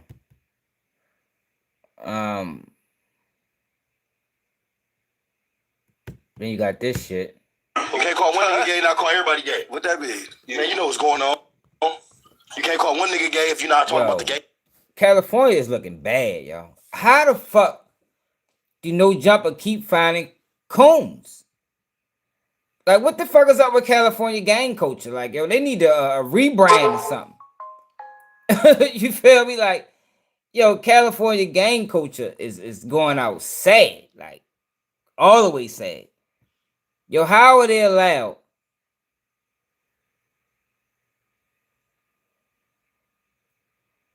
He said, we gotta get up to move. Oh, yeah. I got you. How are they allowed? Like, how? I just don't understand these niggas. Like, yo, on a platform where multiple people has been arrested, multiple people been indicted, people done died. Why is so many black men still willing to go to No Jumper? Like, yo, that shit need to be studied or something.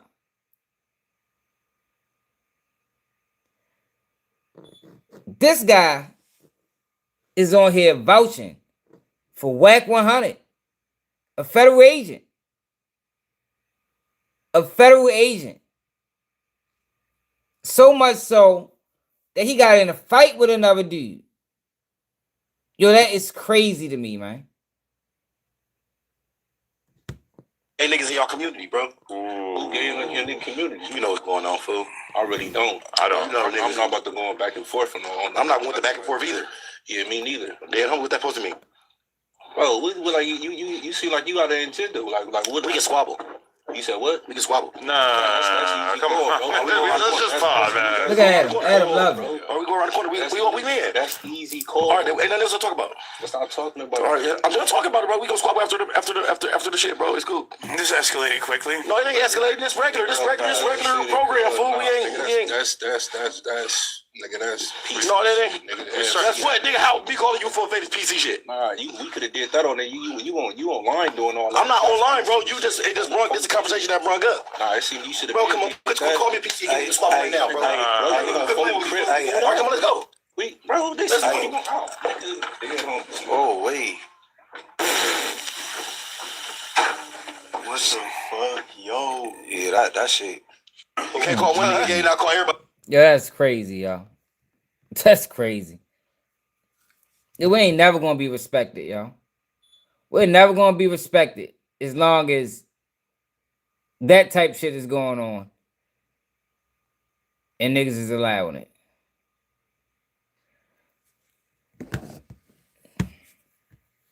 Big 30 released. Big 30 is released, and then paperwork got released along with it. Hold on. See if I can find it. I know I saved it. The judge basically said that the case against Pooh Shiesty and them is weak. And remember, I told y'all, they don't have no evidence that a robbery took place at all. There is no evidence outside of Gucci Mane and the other guys. There's no evidence that a robbery happened, y'all, because they didn't get any. They didn't get any of the alleged stolen material. They don't got the ring. They don't got the money. They don't have anything consistent with a robbery. I think that's why they're getting bond. FDL, first day out, bitch. Fuck the. Yeah, that's why they're getting bond. They don't have nothing. It's Big 30 right here getting out. Look like he back in Memphis.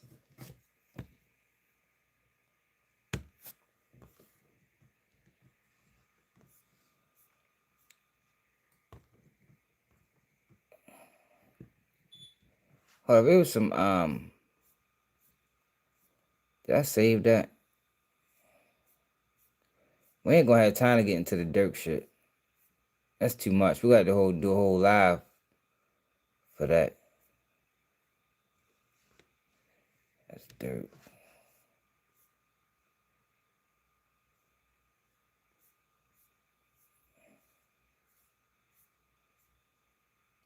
Her name is Govan, the police. I think everybody know that. I think they releasing that as Govan just so he can get online and snitch.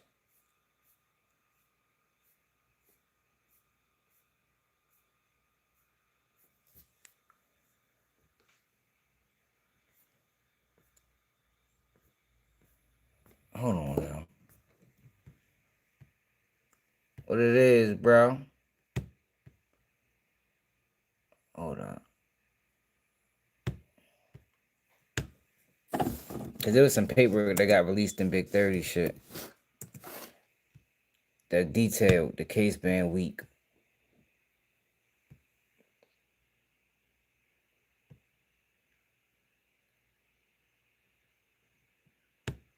Rainbow got it? No.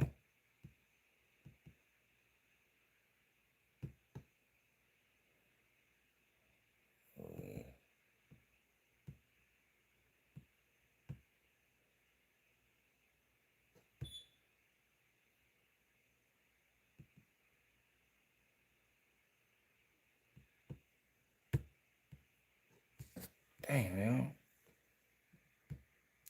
I hate when I don't save shit, man.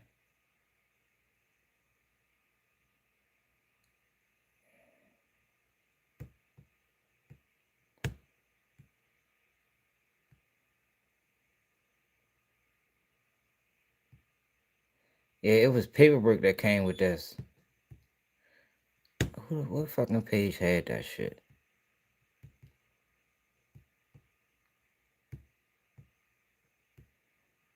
That ain't it.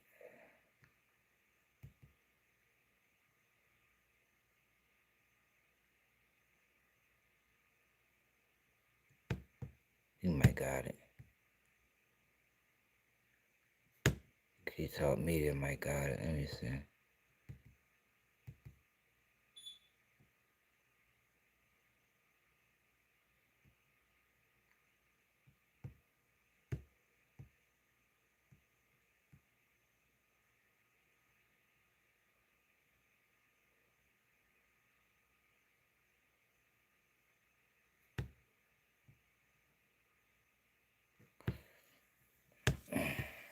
Shit.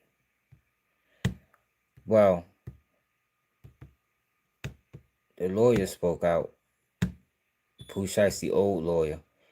And listen to what he said. He said the exact same thing I said when he stepped down from the case.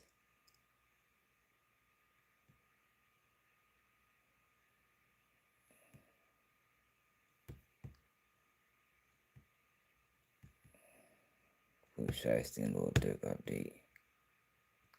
Yeah, we're going to talk. We're going to talk about a little Dirk a little bit. Of course, Erin Labonte is in the background talking about something on her phone, so she's going to try and ruin this video as much as she can. But we have a guest star this evening, and it is. Yeah, but remember what I told y'all. Y'all, bail is determined by culpability, flight risk, and danger to the community. When it came down to Big 30 and Pooh Shiesty father, that they didn't do anything.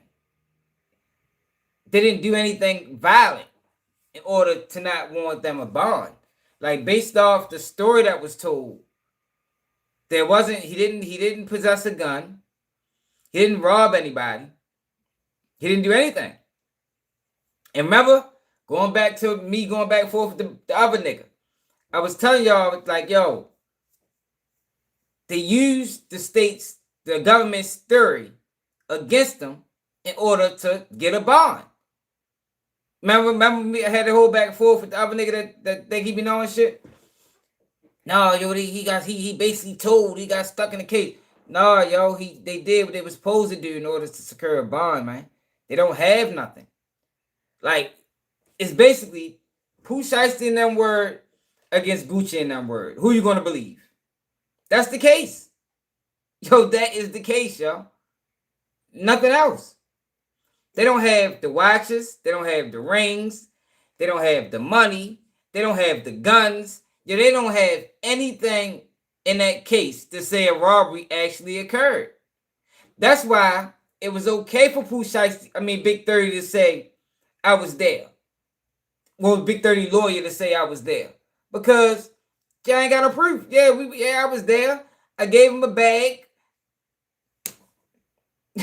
Y'all saying it had a gun in it. We saying it didn't. Who the fuck you gonna believe? Yo, that's the case, yo. That's all they got. If we're gonna end up dropping that motherfucker eventually, they're gonna need something that was stolen in order to prove that case. They're gonna need something that was stolen, a ring. They're gonna need something, yo. A watch, a chain. They got pictures, yo, but that's not enough. We got pictures of some of the stolen jewelry, but who's to say that's their jewelry? You know, I could have had the same piece. You feel me? And y'all also got to remember that evidence, even though they tried together, evidence is viewed separately. So that might be strong evidence on him. Maybe he did commit the robbery. I don't fucking know. I ain't do a goddamn thing. And you got to be able to prove that not just he committed the robbery, but I committed a robbery as well. That's Erin's drum roll. There she is. Zoe Erin. And we're talking about Pooh Shiesty, not Dirk, I think. Oh, shit, we are. Whatever, we'll talk about both. So let's talk about Pooh Shiesty first. So I've been reading, what's going on in the case, and my opinion is, I did the bond hearing, I looked at the evidence. My opinion on the case has not changed. I think it's a very weak case for the feds. I think it's extremely beatable. I know people are talking about, there's all this evidence, there's actually not that much evidence in terms of what went on, number one. Number two is, I don't even think the feds have jurisdiction over this case. I have no idea how it's a federal case.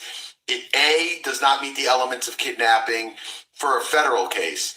B, there's a big problem in terms of an extortion about this mysterious contract that was signed but then never used, and no one ever talked about it. It never came out in anything. So how that was used for some sort of advantage, it's a crazy case.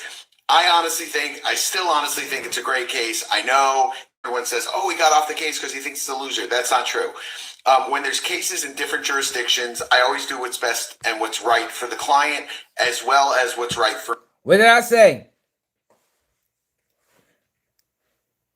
What it is, bro? What I tell y'all? Yo, he got off the case because it made sense for him to get off the case. When you fight in the case, it's best to get a lawyer that's from that area. Remember? The bluffing ass nigga tried to make it sound like he got off the case because of the motion for bail that Big 30 that Big 30 lawyer filed, and really tried to argue with me about this shit and was dead wrong. He got off the case because it was better for him to get off the case. It could have been a multitude of reasons to get off the case, and none of it was what people. Y'all remember what people were saying. None of it was what people were saying. For me, in terms of my scheduling and how much time I can dedicate to a case. And that's kind of the big thing about it is he's got two great attorneys that I think will do a very nice job for him. I think they're going to file the appropriate motions. I think the case is going to get dismissed, or it's going to be greatly weakened to the point where it's not really a case. So now we will talk about Little Dirk. See, everyone's like, "Oh, you didn't talk about Little Dirk." First of all, wait. Let me get Zoe's opinion on Pooh Shiesty. Zoe, everything I said. Zoe, by the way, if you don't know, is in charge of our LA office. She is the shit. She kills it. kills it. Zoe, tell me about what you think about Pooh Shiesty in less than 5 seconds. Less than 5 seconds. I think everything Brad said is right. Oh, thank you. That's it. Zoe's the greatest. Now let's move on to Lil Durk. Lil Durk, I think is beatable too. Everyone never underestimate Brian Steele in a courtroom. I've seen him argue on cases. I had the pleasure of handling a case with him. He's a great attorney, great cross-examination. I really look forward to seeing this case go forward. I'm going to see how it turns out. I really think that Durk has a shot. Zoe, give me the less than 5 second version if Zoe thinks it's got a shot. Go. Brian Steele will always win his cases. Wow, Zoe loves Brian Steele. That's it for tonight. All right, here we go. Yeah. We gonna have to get to Durk. We got so much to talk about, yo. God damn, yo. I ain't gonna get to. We have to go live. I ain't off again until Wednesday, man. Motherfucking saying Shannon Sharp out here grooming people and shit. Fitness influencer Roy Styles snaps after ex allegedly drops Shannon Sharp hotel footage. He was on motherfucker. What's it called? Like the people who grew up with me, who've been up. I'm not gonna talk bad about that community. He was on Not. Tasha K saying that they was grooming him. See, it's too fuck.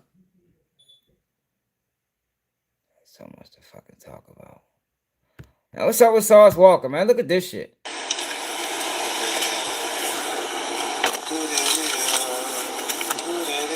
I didn't rap, I still kinda dumb. If I didn't rap, only fans for the gun. If I didn't rap, strip club on the show. If I didn't rap, nigga, still be gone. Look, this is how the day started. Look at this shit, y'all. God damn, Sauce. That's type shit you got going on. God damn, shorty. These niggas be wildin'.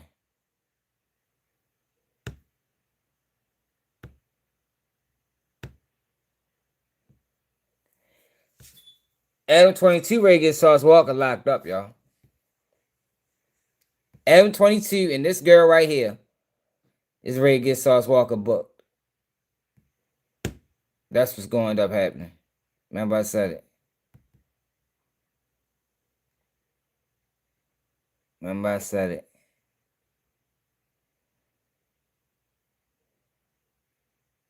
So Chad the Builder was in court the other day. I'm going to leave the bond the same set by Judge Poland.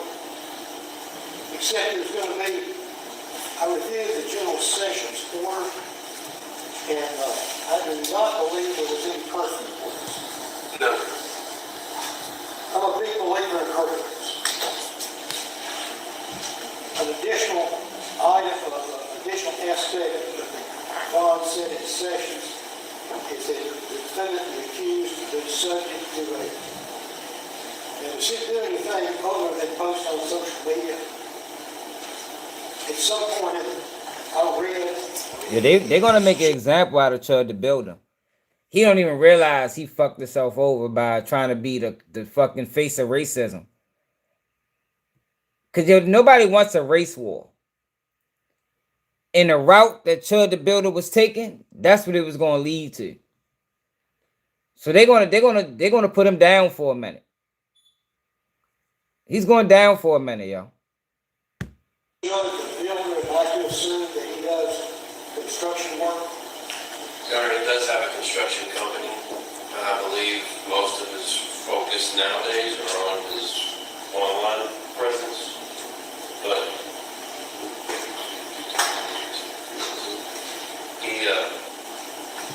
before he started, Adam trying to get him booked.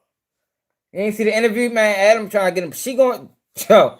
I guarantee the feds done reach out to her or somebody that reached out to her by now. She posting text messages of other girls saying that, man, yeah.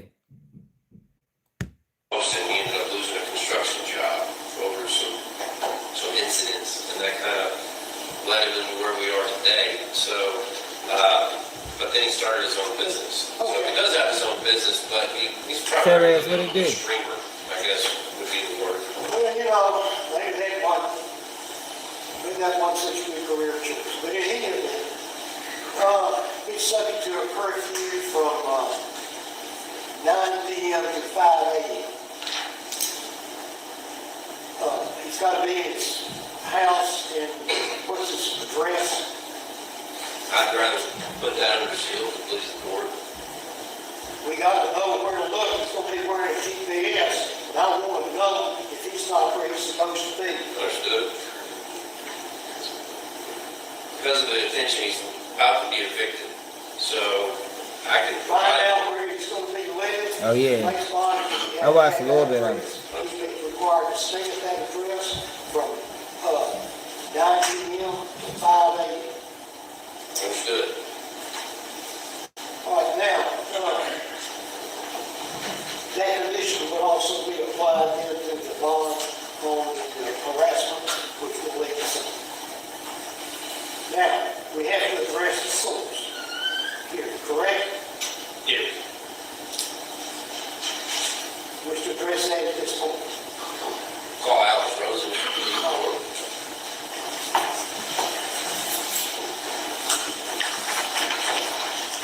I'm going to leave the bond the same set by Judge Bolton.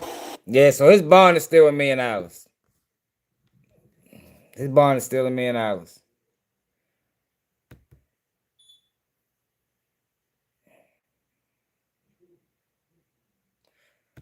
Look, this is ruled to suicide too, y'all. And I told y'all I figured that's what it was. Remember everybody was making a big deal out of this? I'm like, yo, she probably did kill herself. Influencer Ashley Janae, cause of death has been confirmed as suicide. As the investigation closes and her fiance is proven innocent. Yeah, I think it was. They say they found messages on her phone dating all the way up to a month back about committing suicide. Something like that.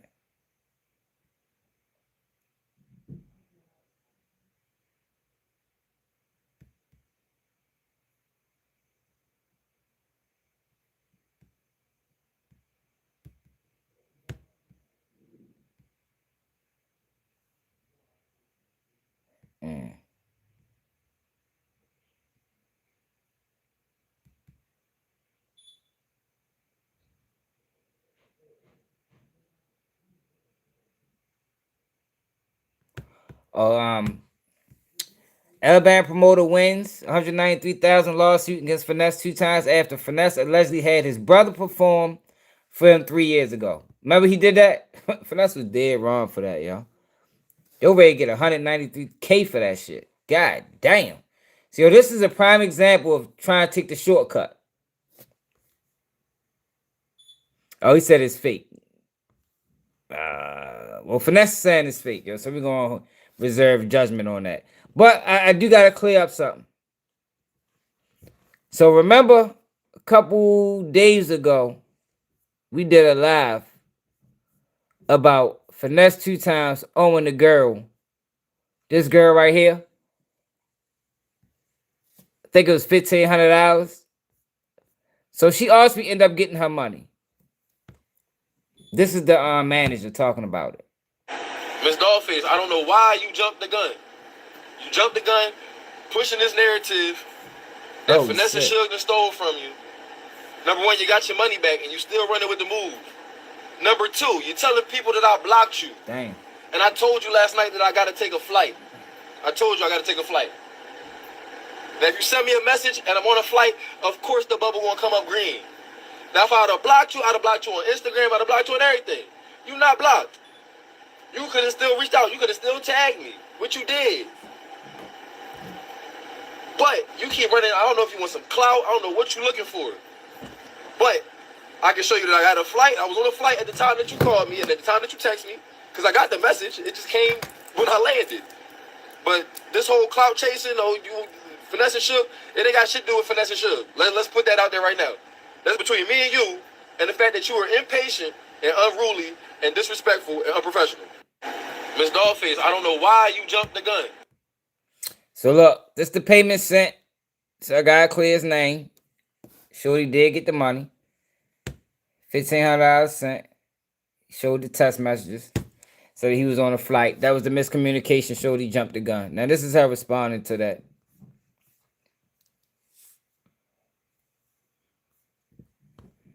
Okay, y'all. Yes, I got paid yesterday at 2:30, like 2:35. The manager blocked me at 12. Because evidently y'all need a timeline. You know what I'm saying? The manager blocked me at 12. I made my video at 1:10, hoping to get an answer. You know what I'm saying? My video I ain't went gonna lie. viral. That is quick, shorty. That is fast. That was fast. Now I understand she a female when she emotional. If you called him at 12, it didn't go through. You can't put out a video at 1 saying nigga ran off with your money. Yo, you only gave a nigga an hour.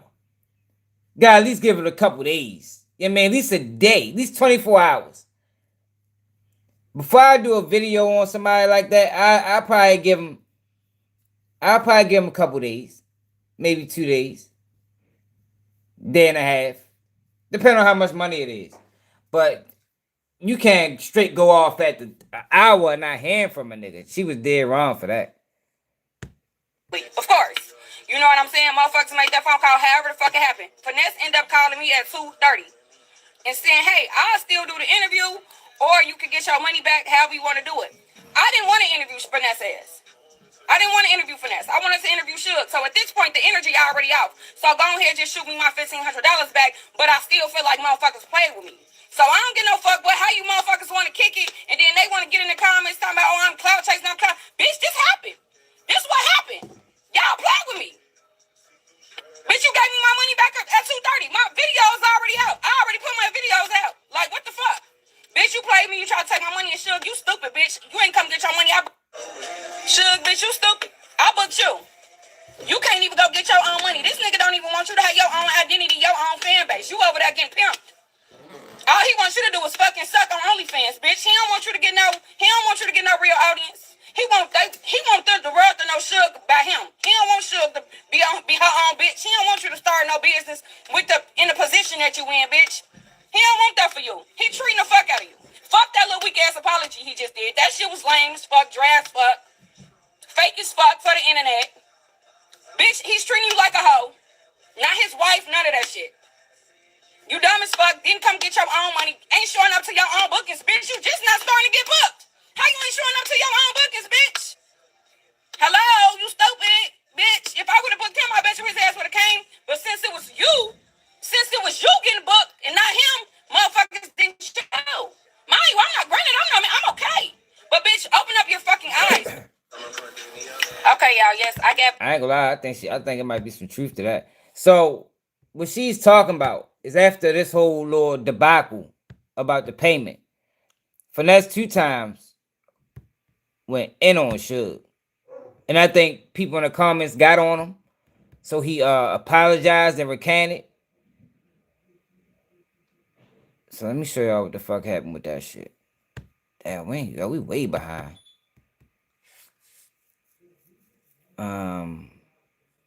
Here you go right here.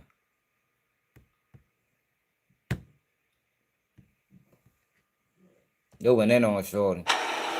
With 32 MPG, dare to go the... Niggas be finding dummies. I don't want no, like, I'm not really interested in having a female that lacks self-esteem. You know what I mean? And yo, you supposed to be trying to build your girl up, yo, not break it down. Like, I don't really be respecting niggas that move like that. Like, why are you trying to break it down, shorty? Like, why are you with the girl to fucking kill her confidence?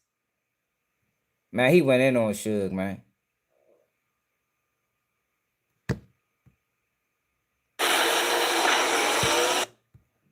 As a man, as a black man, I don't think we should be doing that to our females, man. Like, that's just, my personal belief. Yo, I got a podcast and you... Type of situation, but I feel like he probably... What other page? Hold on, what other page? Right here, hold on.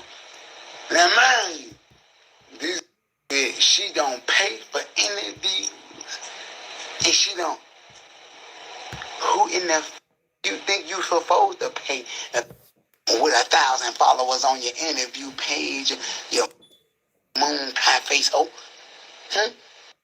You won't be famous?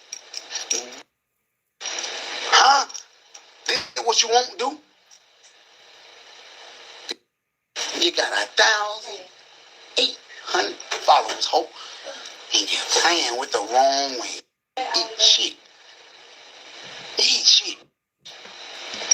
So hold on, wait, I ain't done with this. I'm gonna shine on this boy tonight. Cause she tried it. See, let me tell you. They think that chasing clout always end up helping. Sometimes it hurts you. This is what I want y'all to know. My manager took a booking, not my manager. Okay. My bookie, sure, I'm talking. My bookie took a booking with this woman. He took a booking for 3. Let me show you something. The first thing she said was Finesse2tymes, right? Right.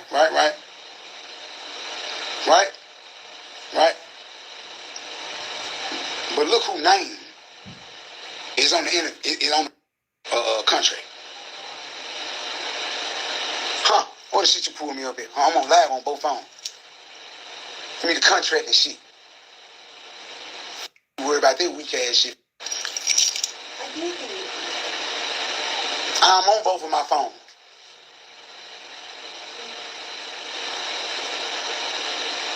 What's wrong with you? I don't what they talking about right now. I ain't talking about shit.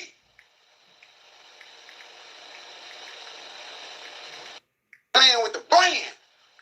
That weak ass couple dollars. You don't see me on that shit. I'm always trying to clean out face. I get the off that shit.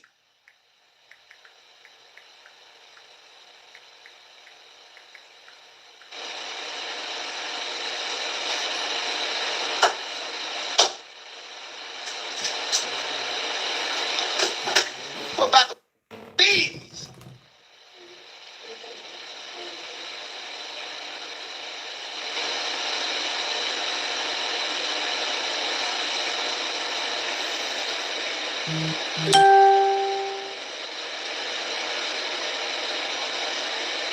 Shit, I don't worry about a GTA house and our brand on the line. Shut the up. Damn.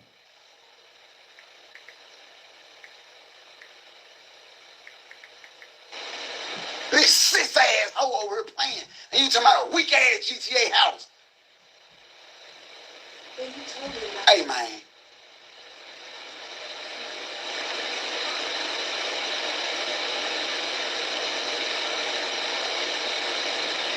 You did wrong, man.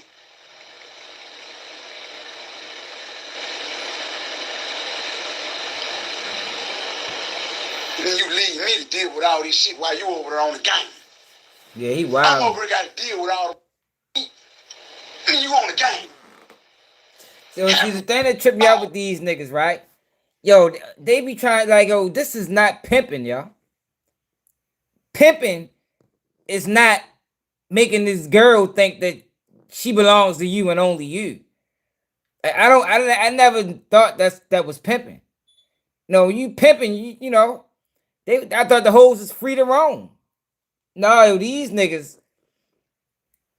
claim they pimping, but these women, they having babies by them. The women they in relationships with them. Like, that ain't pimping to me, yo. I don't know. Maybe that's pimping in some states. But I ain't never liked dudes that operated like that. You know, the nigga that's dealing with multiple girls, but every single one of them is their girlfriend. At least that's what the girl think. No, that's saving. That's what you call that. We call those niggas saving hoes. You ain't pimping hoes. And like I say, yo, you're not supposed to mentally abuse your female, man. Like, you don't want her walking outside with her head down. No, shorty, you with me, I need your head held high, man. Straight up. That ain't shit. It's somebody trying to ridicule our name right now, and you over on the game.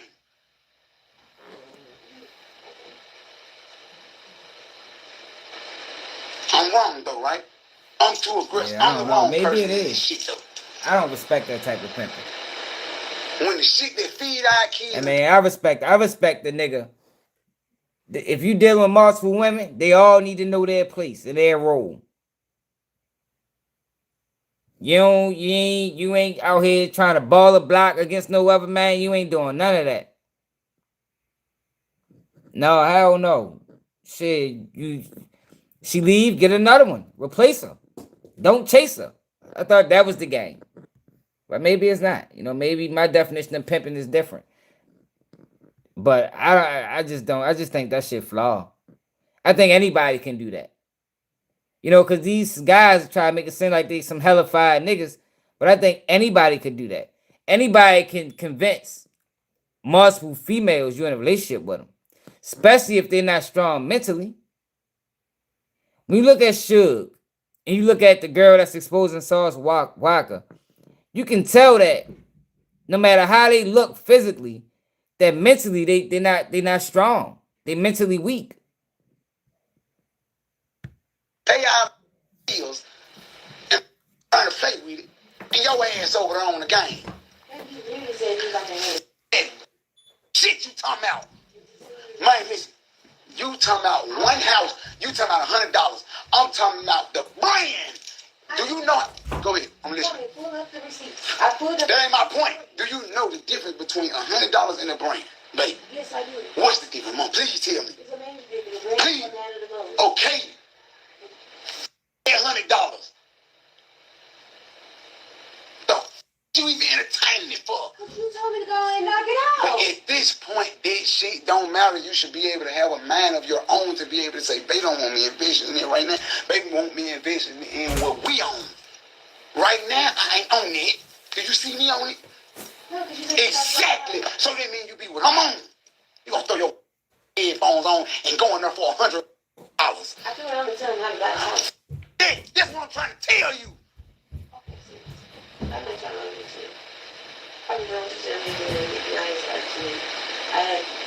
Listen, you totally listen. You missing my point. You missing my whole point. You missing my whole point. My whole point here. Day in, day out. I don't get no sleep about this shit. I don't get no sleep about this shit. I cry. I'm stressed. I'm depressed. On camera, off camera. And you think I give a f about $100 Grand Theft Auto house? No. I give more f about a lame ass camel, a German Shepherd, a hippopotamus trying to bring our brand to them. Watch the FIFA World Cup live on Fox and FS1, June 11th through July 19th.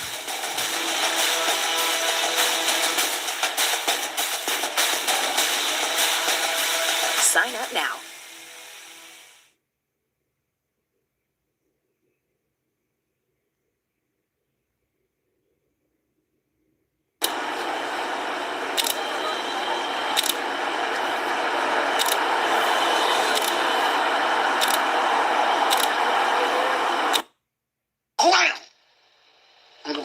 Buy no $100 Grand Theft Auto house.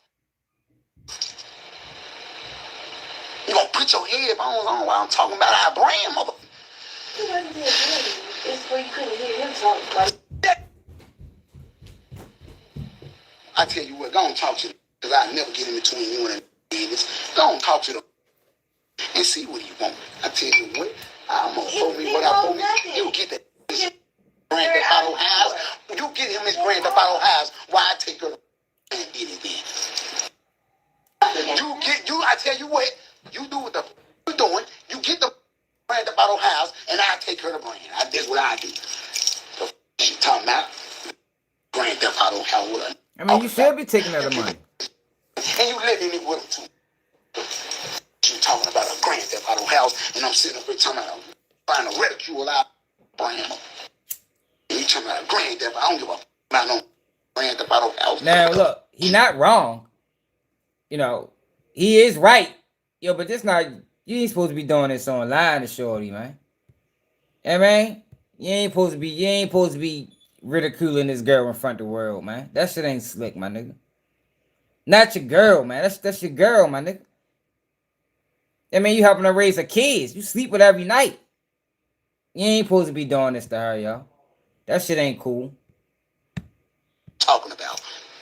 I don't understand it at all. No, I don't, and I don't give a what you talking about. But I'm Grand Theft Auto house. I don't got no Grand Theft Auto house.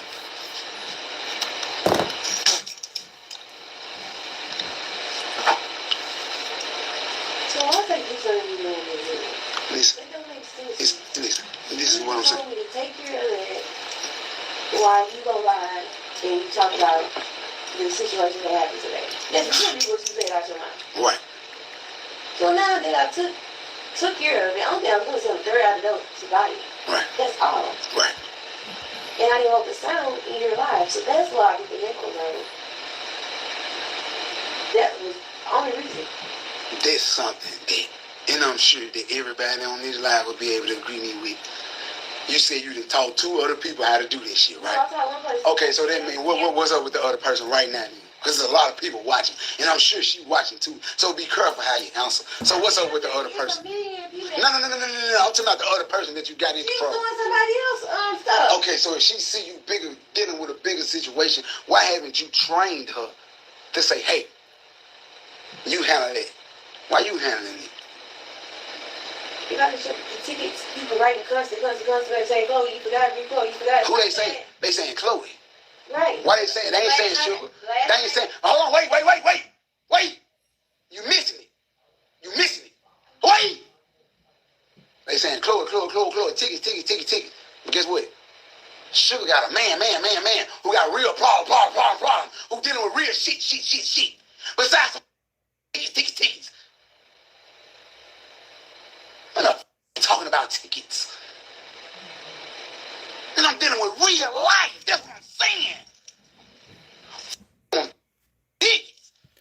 Yo, but this is the same girl that's ready to take a charge. She ready to go to jail for you your motherfucking ass, nigga. Because I'm pretty sure, like I said before, that affidavit he wrote, I'm sure he took that shit back by now.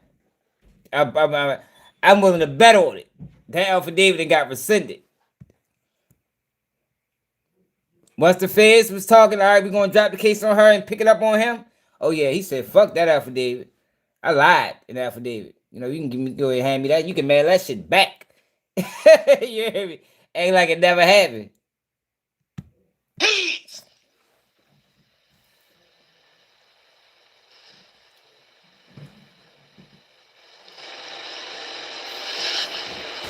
You're making me mad.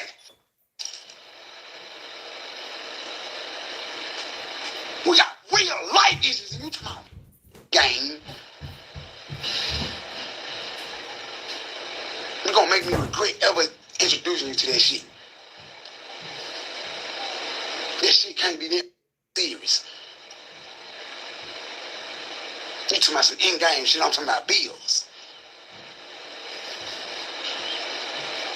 I'm talking about kids.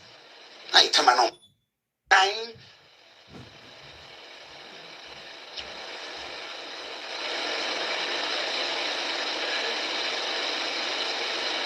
I'm mean now, ain't it? I'm wrong, ain't it? I'm wrong, huh? I'm mean as a ain't it? I'm aggressive as ain't it? I'm mean as shit. And I ain't trying to do nothing but tell you what's right. My lives, all of them, is sitting over here trying to clean my face about a situation that this in Atlanta may put on our name. And your situation is sitting over there looking at the gaming screen.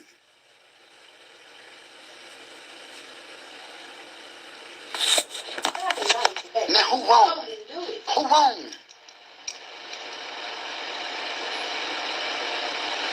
You have to acknowledge that you told me to go ahead and do it. You told me. Listen, you I right. get what you're saying. It's $100, but at the same time, it's real life money that people are sending to us. It's not in That ain't my point. I understand that point. I understand, but I'm talking about right now at this moment, baby. I'm talking about right now.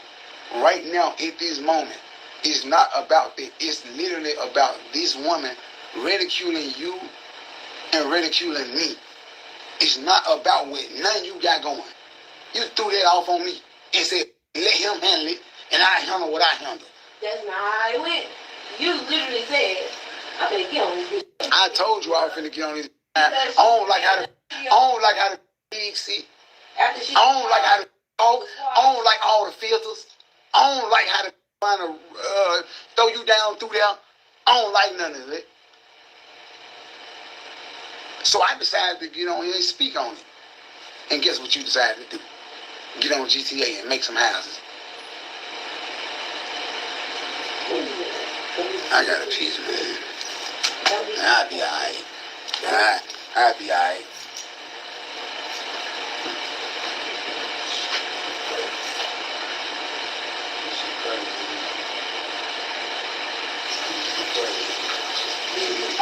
See the side on the couch, right there.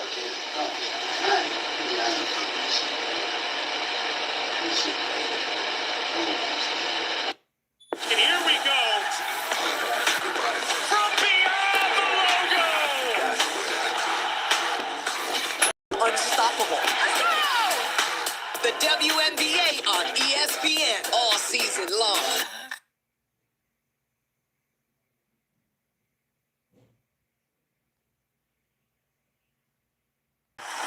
Figuring out which credit card to use shouldn't feel complicated. Cards Optimizer from Intuit Credit Karma shows you the right card to use for every purchase, so you can unlock the rewards you deserve. Download the app to get started.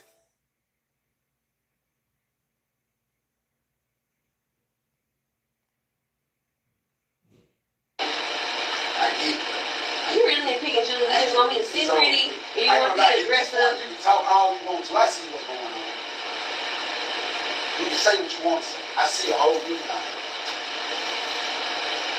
And then everybody holler about this old cute shit, old pretty shit. They don't know you. They can do this to me. Don't be confrontational. They don't know you. They don't know you. They don't know you like I know you. Right. They don't know you. They don't know you. They don't know how I protect and provide for you. They don't know they don't. No, they don't. Because you don't tell them enough. You don't uplift my name enough. No, you don't. No, you don't. No, you don't. And I get it. And I get it. Nah, hell no, I'm not finna hear. I'm not finna do none of that. Yeah, I'm on that done, but let me tell y'all something. Let me tell y'all some real shit. This the beginning of me and Shug's downfall. I'm be honest with y'all. This the beginning of it right here. This the moment that I dreaded. This the moment I didn't want to happen. But it happens with everybody, bro. Like, it happens with everybody. They turn a bad up. And you know what I'm saying? They make her the way she make her. And then she be ready to move on, so she change. And then the mail come out about it. And then it go from there. But me, y'all got to understand this. But that's not even my case, because I ain't going nowhere. Don't want nobody else, so.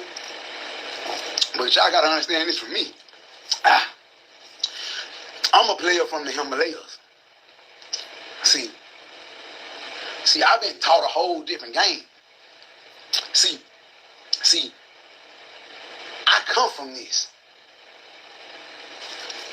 I'm only reaping what I sowed. And I understand it. I'm dealing with a hoe. And it's okay. Dealing with what? I said what I said. How ain't no hoe? I said what I said. I ain't no hoe. I said what I said. Okay, I said what I said. I said what I said. Okay. See, let me tell y'all something. Let me tell y'all what I'm tired of. Let me tell y'all what I'm tired of. Here it is. I'm gonna break this shit on now. I'm tired of me helping people look good that make me look bad.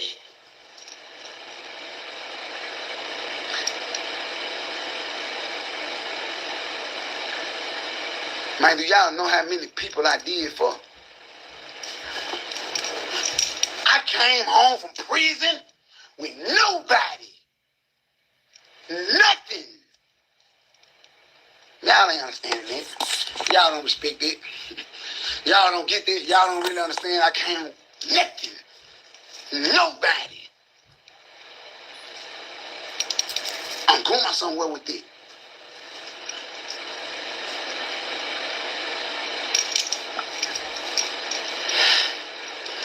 Everybody's life I entered,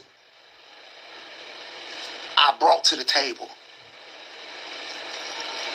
They had nothing to bring to my table.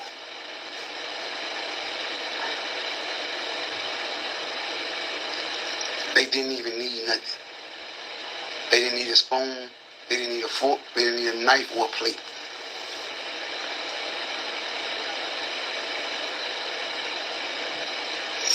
Or a meal. I brought everything. I'm not speaking on just Shugg. Let me make that clear. First, I'm not speaking on my woman. This my. And I'm talking about my in her face. This my friend. I don't get no. This my woman, but this my friend. I don't get no. And I tell her, she know I will. This my partner though. This ain't my friend I'm talking to. This ain't my woman I'm talking to. I'm talking to my friend. And that's where 99% of the world go wrong at. When you friends, y'all tend to tell the truth about each other. But when you love each other, y'all tend to kind of stray from the truth. Damn, I don't want to say this. I don't want to hurt her feelings. I don't want to hurt his feelings. I don't want to. No. But when you friends, your breath stink. You're musty. Funky. That's what friends do. That's what friends do. That's what real friends do. You need to go to the dentist. That's what friends do.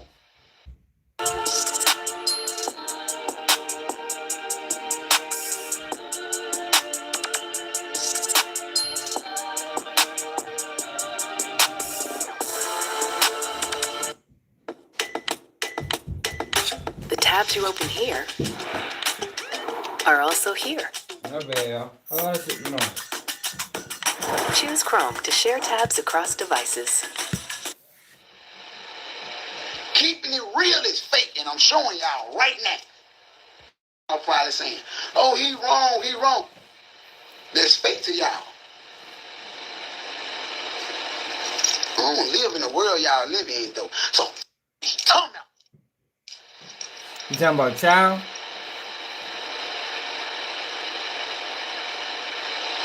I don't know what y'all got to say. She the one believing what y'all got to say, not me. I live in reality. I live in a harsh reality. Yeah, I believe in real truth. Yeah, so he ended up apologizing for this shit. I guess that the social media got on his heels. He ended up apologizing. Yeah, no, I'm not finna hear. I'm not finna do none of that. Yeah, I'm on it done, but let me tell y'all something. Let me tell y'all some real shit. This the beginning of me and Shugg downfall. I'm be honest with y'all. This the beginning of it right here. This the moment that I dreaded.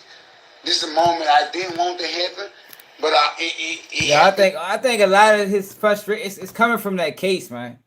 I think that case is stressing Shorty out, man. Cause I don't think Shugg want to take that case. It's with everybody, bro. Like it happens with everybody.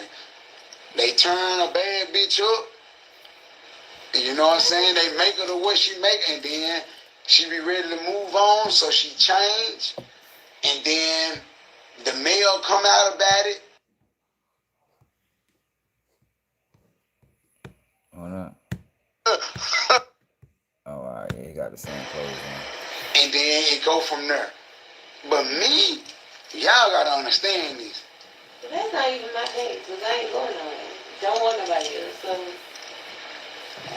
But But y'all gotta understand this from me. I'm a player from the Himalayas. Alrighty, shit, Wayne. No. See, I've been taught a whole different game. See, I come from this. I'm only reaping what I sow. Yeah, that's not what that mean. And I understand it. No, I'm not finna I'm not finna do none of that.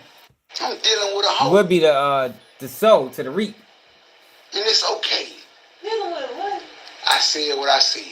How you know? I said what I said. How you know her? I said what I said. Okay. I said what I said. No. I said what I said. Okay. I'm dealing with a hoe. And your situation is sitting over there looking at the motherfucking gaming screen.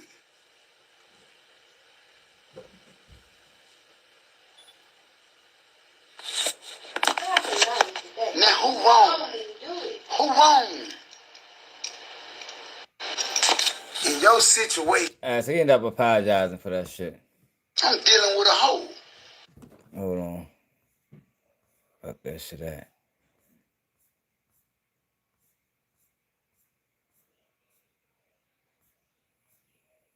Fuck.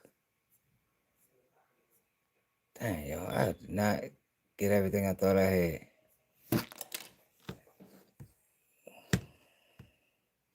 Yeah, I know.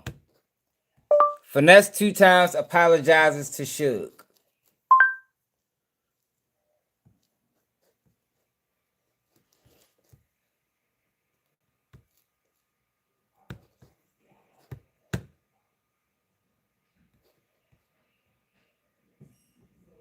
Apologize to Shugg for what I did yesterday. What I said yesterday. And when I got drunk, I had 4, 5, 6 things happen to me at one time, huh? I lost my back end. I had a female chase clout off my name. I'm getting child support letter, and I take care of my kid. And I got drunk, and I said a whole lot of shit I ain't supposed The niggas do that, yo. That's like some female shit, bro. Like, none of that matters, yo, when you're a man, yo. Like, that's what females do when they flip out. Oh, I just had so much going on. Like, yo, as men, yo, we shouldn't be using, yo, ain't no excuse for that shit. Nigga, that's just what you did, my nigga. You feel me? Right, G? Like, that's just what you on, yo. That's how you talk to her. That's how you treat her, bro. Just, the cameras happen to catch it this time, bro. Like, don't sit back and, like, this is not taking accountability. Like, people think, yo, this is not how you take accountability. You're not taking accountability, bro. You could have just been like, I apologize to Shugg. I was dead wrong. I shouldn't have talked to Shorty like that. That's it. That's all. You know, y'all enjoy the rest of y'all day. to say. And when I woke up, I immediately apologized to her. So I just want to let y'all know, man, this shit y'all see going around, it was just me tweaking. That's it. Me and Shawty standing firm. I ain't doing her like that on no whole. Nah, this shit up with me and her. You know what I'm saying? And that's why I love her so much. Because she accept my flaws. I don't do that all the time like I used to. Like, it's a flaw. We all go through shit, you know what I'm saying? And I said too much, and it went too far, and I apologize. That's all I can do. You know what I'm saying? And get better. She know I don't mean it. You know what I'm saying? And y'all just don't. You know what I'm saying? And that on that. Apologize. Alright, yo, so we gotta get the Boosie. So Boosie is having this topless pool party. Hey, yo, Boosie, man, these people gonna be on Boosie Hills till the end of time, man. And Boosie tells manager Jay Cooper that no transmissions allowed at his pool party. Yeah, I think he has that right. Yo, what the fuck? Why would he even text him this? Trans are allowed, right? Or no, just making sure you chill as fuck, like, I like your performance. I want to support. Oh no, so this is somebody that texts Boosie. He'll say no, sorry, no trans are allowed. Yeah, I wouldn't want to go to no topless pool party with trans. I mean, what the fuck? I don't think he's wrong for that. For everybody going nuts about me not wanting at my party, it's the same thing if they say no alcohol in the building. Whatever we checking for, it's the same thing as people saying you gotta bring clear bags. It's the same thing when you go in a restaurant and they say no rips in the jeans, no hats on. These people own this establishment and there's certain things they don't go for. It's the same thing. But now you want to say you're gay. You want to bully people. Y'all fought for gay rights for 20, 30 years. We said nothing. Maybe we should fight for straight rights. You can't even go against. You can't even go against it. If you're not with it, you can't even go against. For everybody going nuts about me not wanting, y'all get that offensive. I got real players, real bosses. I mean, football people, NBA people, attorneys, rappers. You know, that's my establishment. If I'm not going for it, I'm not going for it. I don't blame him. Simple as that. I don't want nobody licked and tricked. You know, I'm protecting people. I'm protecting a lot of people's reputation. Yeah, nigga probably can sue Boosie over some shit like that. Nigga link up with somebody he think a female and find out it's a man. I mean, I don't know if he could sue for that, but I wouldn't even want that shit on my name if I was Boosie. And it's my establishment, just like when you go to certain restaurants and you can't wear rib. It was a setup, bro. That question was a setup. That offensive.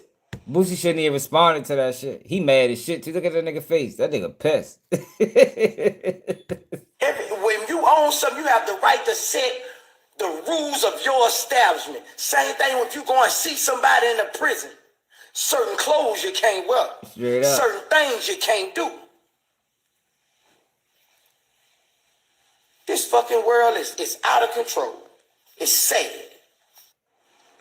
When you own something, you have. I don't think he wrong for that at all. For real. Like I think that's well within his right. We having a topless pool party.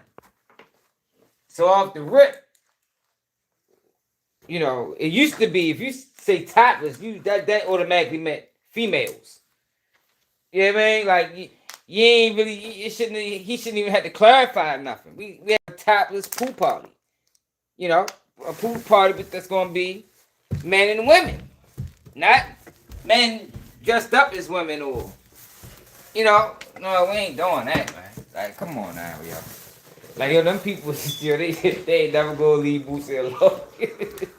Yeah, as long as that nigga Boosie is around, yo, he gonna have a problem about that community, yo. They definitely set him up. Like, why even ask a question you know the answer to? You feel me? But yo, it's late. And make sure I hit that like button, man. Make sure y'all subscribe to the channel if you're new. Never did keep you news in a month.